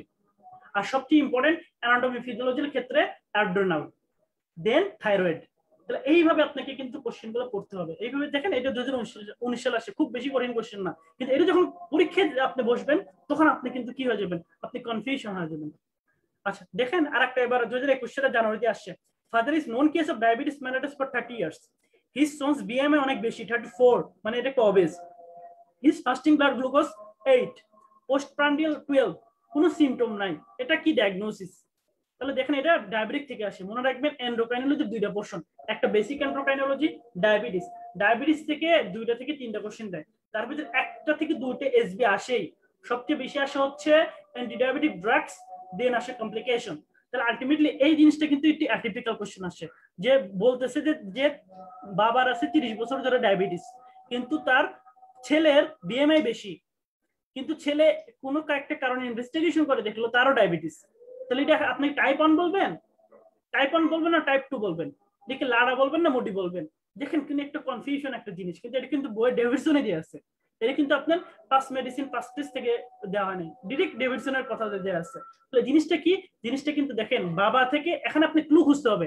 মনে রাখবেন ডেভিডসনে যদি একটা ডিজিজের ক্লু দেওয়া থাকে 6টা থেকে 7টা, আপনি কখনোই পরীক্ষা হলে 6টা থেকে 7টা ক্লু পাবেন না, আপনি সেখান থেকে ক্লু পাবেন 2টা থেকে 3টা। কিন্তু আসিফ ভাই যেটা বললো যে আপনাকে কোশ্চেন পড়তে হবে, আপনি যত কোশ্চেন পড়বেন তত তার ক্লু খুঁজে বের করতে পারবেন, অর্থাৎ আপনাকে কোশ্চেন ভালো করে করতে হবে। এখানে একটা ক্লু দেয়া আছে, ফাদার থেকে সনে হয়েছে, মানে এটা হচ্ছে সাম হয়েছে জেনেটিক ডিসঅর্ডার, এটা একটা জেনেটিক ডিসঅর্ডার। এখন যদি আপনি টাইপ 1 বলেন, যে টাইপ 1 তো একটা, টাইপ 2 আর টাইপ 1, দেখেন টাইপ 1 আর টাইপ 2 এর ভিতরে যদি আপনি চিন্তা ভাবনা করেন, টাইপ 1 কিন্তু একটা হচ্ছে ইনফ্লামেটরি মিডিয়েটর থাকে, আর টাইপ 2 যে জিনিসটা তার আলটিমেটলি কি থাকে, টাইপ 2 যে ডায়াবেটিসটা হয় সেক্ষেত্রে কিন্তু বয়সটা অনেক বেশি থাকে। তাহলে এই জিনিসটা যে আপনি দেখতেছেন ফাদার থেকে সোন, আর ডায়াবেটিসের যে জেনেটিক ভেরিয়েন্ট টাইপ 1 টাইপ 2 যে জেনেটিক ভেরিয়েন্ট সেটা কিন্তু মাল্টিফ্যাক্টোরিয়াল, নট অটোসোমাল ডোমিনেন্ট, কিন্তু এই জিনিসটা দেখা যাচ্ছে একটা অটোসোমাল ডোমিনেন্ট ফিচার, কারণ ফাদার থেকে সোনে হয়েছে। তাহলে এই যে একটা ক্লু দিল আপনাকে যে ফাদার থেকে son, it's a case of autosomal dominant, তাহলে গো ফর মোডি। দেখবেন আপনি যখন মোডিটা পড়বেন maturity onset of diabetes mellitus, তখন আপনি দেখবেন যে এই মোডিটা হচ্ছে অটোসোমাল ডোমিনেন্ট ভেরিয়েন্ট, এটাই দিয়ে বোঝা যাচ্ছে। আর আপনি যদি টাইপ 1 বলতে চান যে না এটা টাইপ 1 হইতে পারে, তাহলে আপনি দেখেন টাইপ 1 এর ক্ষেত্রে তো একটা পেশেন্ট থাকে একেবারে ক্যাকেকশিক, ওয়েট লস থাকে, সে তো কখনো অবেজ হবে না। তাহলে স্যার এখানে 2টা ক্লু দিচ্ছে, তাহলে আপনি you have to find out the clues, এটা ইম্পর্টেন্ট। আচ্ছা এরপরে দেখেন Casal necklace is the found due to deficiency of, তাহলে ক্যাজেল নেকলেস কিসের জন্য হয়? এটা আপনারা জানেন নায়াসিনের জন্য পেলেগ্রা হয়, পেলেগ্রার জন্য 3টা ফিচার, 3D বলা হয়, ডায়রিয়া, ডার্মাটাইটিস এন্ড ডিমেনশিয়া। এখন কথা হচ্ছে তাহলে এই যে ক্যাজাল নেকলেস, এটা কিন্তু ক্লিনিক্যাল নিউট্রিশনের থেকে কোশ্চেন আসছে। ক্লিনিক্যাল নিউট্রিশনে ক্যাজাল নিউক্লিওসিসের একটা পিকচার আছে, পিকচার থেকে কোশ্চেন আসতে পারে, মানে ডেভিডসনের ইম্পর্টেন্ট ডিজিজের পিকচার ইম্পর্টেন্ট, তাহলে সেগুলোকে কিন্তু আপনাকে ছাড়া যাবে না। ছোট্ট একটা জিনিস, সেখান থেকে কোশ্চেন আসতে পারে। আর আপনি ক্লিনিক্যাল নিউট্রিশন আপনি মনে করেন যে সব অ্যানাটমি ফিজিওলজি বায়োকেমিস্ট্রি পড়ে সব উড়া ফেললেন, দেখবেন এখান থেকে কোশ্চেন আসে নাই। কারণ কি, FCPS total different for residency, residency basic থেকে আসে, কিন্তু এফসিপিএস আসে কি থেকে, এফসিপিএস টোটাল আসে হচ্ছে ক্লিনিক্যাল ওরিয়েন্টেড। এখান থেকে আসবে কোন একটা মানে কোন নিউট্রিশন ডেফিসিয়েন্সি হয়েছে, কি ডিজিজ হয়েছে, এগুলো আসবে। তাহলে আপনাকে কিন্তু এগুলা কোরিলেশন করতে হবে, গো ফর ডিজিজ। আচ্ছা, এরপরে দেখেন হুইচ ড্রাগ কজিং মাইডিওসিস, এটা টক্সিকোলজি থেকে আসে 2021 সালে, খুব সহজ জিনিস। দেখেন ডিরেক্ট, তাহলে আপনাকে কোশ্চেন দুই টাইপের আসতে পারে। এবার পেপার 1 কঠিন করছে, পেপার 2 স্ট্যান্ডার্ড করছে, পেপার 3 সহজ করছে। তাহলে যে পেপারে কঠিন করবে, যে পেপারে টার্গেট করবে, সেখানে ক্লিনিক্যাল ফিচার ওরিয়েন্টেড কোশ্চেন বেশি দিবে, ক্লিনিক্যাল ওরিয়েন্টেড বেশি দিবে। যে পেপার কোশ্চেন ইজি করবে সেখান থেকে এক কথাই দিবে। এবার পেপার 3 তে একটা কোশ্চেন আসে যে নিচের কোনটি কিল ভ্যাকসিন, রেবিসের একটা কিল ভ্যাকসিন দিছে, সেটা হচ্ছে দিয়ে দিছে এক কথা, এই এক কথা কোশ্চেনগুলো বেশি দিচ্ছে। তার মানে এই জিনিসগুলো কিন্তু আলটিমেটলি আসতে পারে, তবে মাথায় রাখতে হবে এই জিনিসগুলো কিন্তু আপনার ভুল করা যাবে না। ইজি কোশ্চেনগুলো আপনার হাতের পাস, সেটা পারতেই হবে, পারতেই হবে। কিন্তু যেগুলো কঠিন কোশ্চেন সেগুলো আপনাকে মিলাইতে হবে। ইজি কোশ্চেন গুলো যখন আপনি পারবেন তখন আপনি কনফিডেন্স পাবেন, সেই কনফিডেন্স দিয়ে আপনাকে কঠিন কোশ্চেন আপনাকে অ্যান্সার করতে পারবেন। এটা হচ্ছে এক্সাম হল, এটা মাথায় রাখতে হবে। তাহলে এটা সহজ জিনিস। মাইডেসিস কে করে, মাইডেসিস কে করে, যারা সিম্প্যাথেটিক অ্যাক্টিভিটি করে, সিম্প্যাথেটিক অ্যাক্টিভিটি এর ভিতরে কে করে, এমফেটামিন। আচ্ছা, এবার দেখেন most common clinical manifestation of the snake envenomation, এবার 2021 সালে আসছে। টক্সিকোলজির ভিতরে স্নেক ভেনম একটা পার্ট আছে, সেখান থেকে এবার একটা এসবি আসছে, মানে ডেভিডসনের কোন একটা চ্যাপ্টার যে আপনি ছেড়ে দিবেন সেটা করা যাবে না। কোন চ্যাপ্টার থেকে এসবি আসবে এটা আপনি জানেন না, অন্তত একটা ওভারভিউ দিতে হবে। দেখবেন যে এই যে টোসিস, এটা সুন্দর মতো দিয়ে আছে একেবারে প্রথম লাইনেই। তার মানে এই চ্যাপ্টার গুলো থেকে যদি এসবি আসে, সাধারণত আপনাকে কি দিবে, সুপারফিশিয়াল দিবে, তবে মাথায় রাখতে হবে সেটা আনটাচ করা যাবে না, অন্তত একটা ওভারভিউ একটা রিডিং দিতে হবে। তারপরে দেখেন, a patient comes to you with hyperpigmented lesion, how will you diagnose it is case of tubercular leprosy. তাহলে এই জিনিসটা আসছে জানুয়ারি 2020-এ, জানুয়ারি 2020-এ আসছে। তাহলে জানুয়ারি 2020-এ আসছে ডার্মাটোলজি থেকে, পেপার 2-তে। কিন্তু মজার কথা হচ্ছে এই টপিকটা আছে কোথায়, এই টপিকটা আছে হচ্ছে পেপার 3-তে।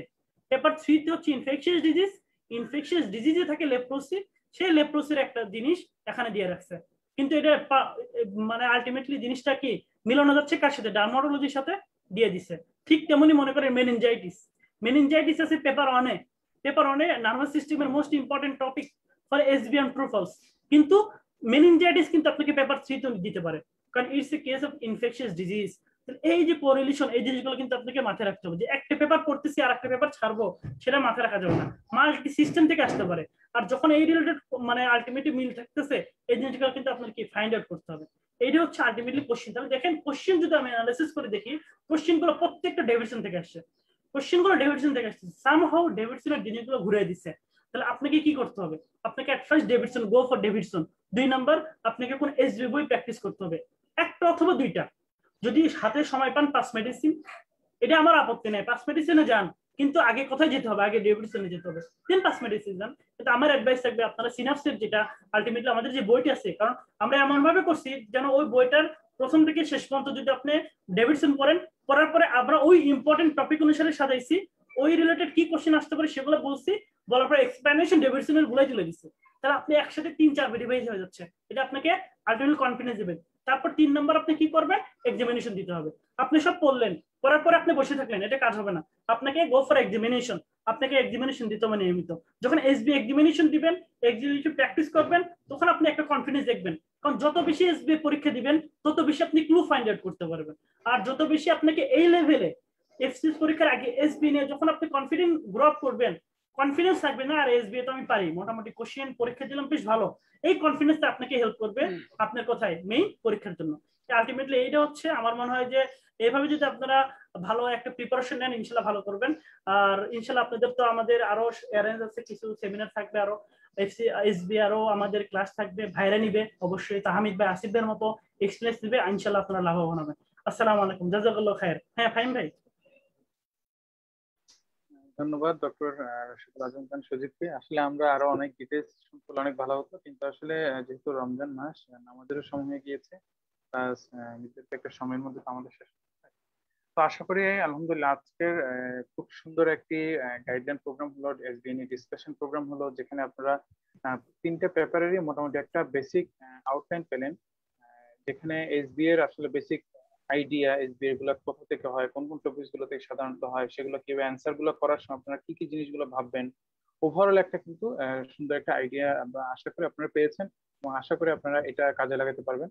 এবং আমি সর্বশেষ যেটা বলতে চাই, আমি আবার যেটা বলতে যে আমাদের আজকে তো জাস্ট একটা আইডিয়া মাত্র, আপনাদের যদি কমপ্লিট একটা ফুল ইয়া করতে হয় তাহলে আপনাদের কিন্তু এসবিএ ব্যাচে ভর্তি হতে হবে।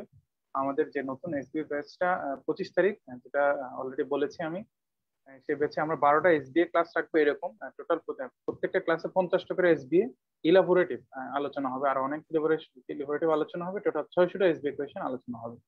এর পাশাপাশি আমরা এই প্যাকেজের মধ্যে 2টা বায়োস্টেট ক্লাস রাখছি, যেহেতু বায়োস্টেটটা আসলে আলাদা একটা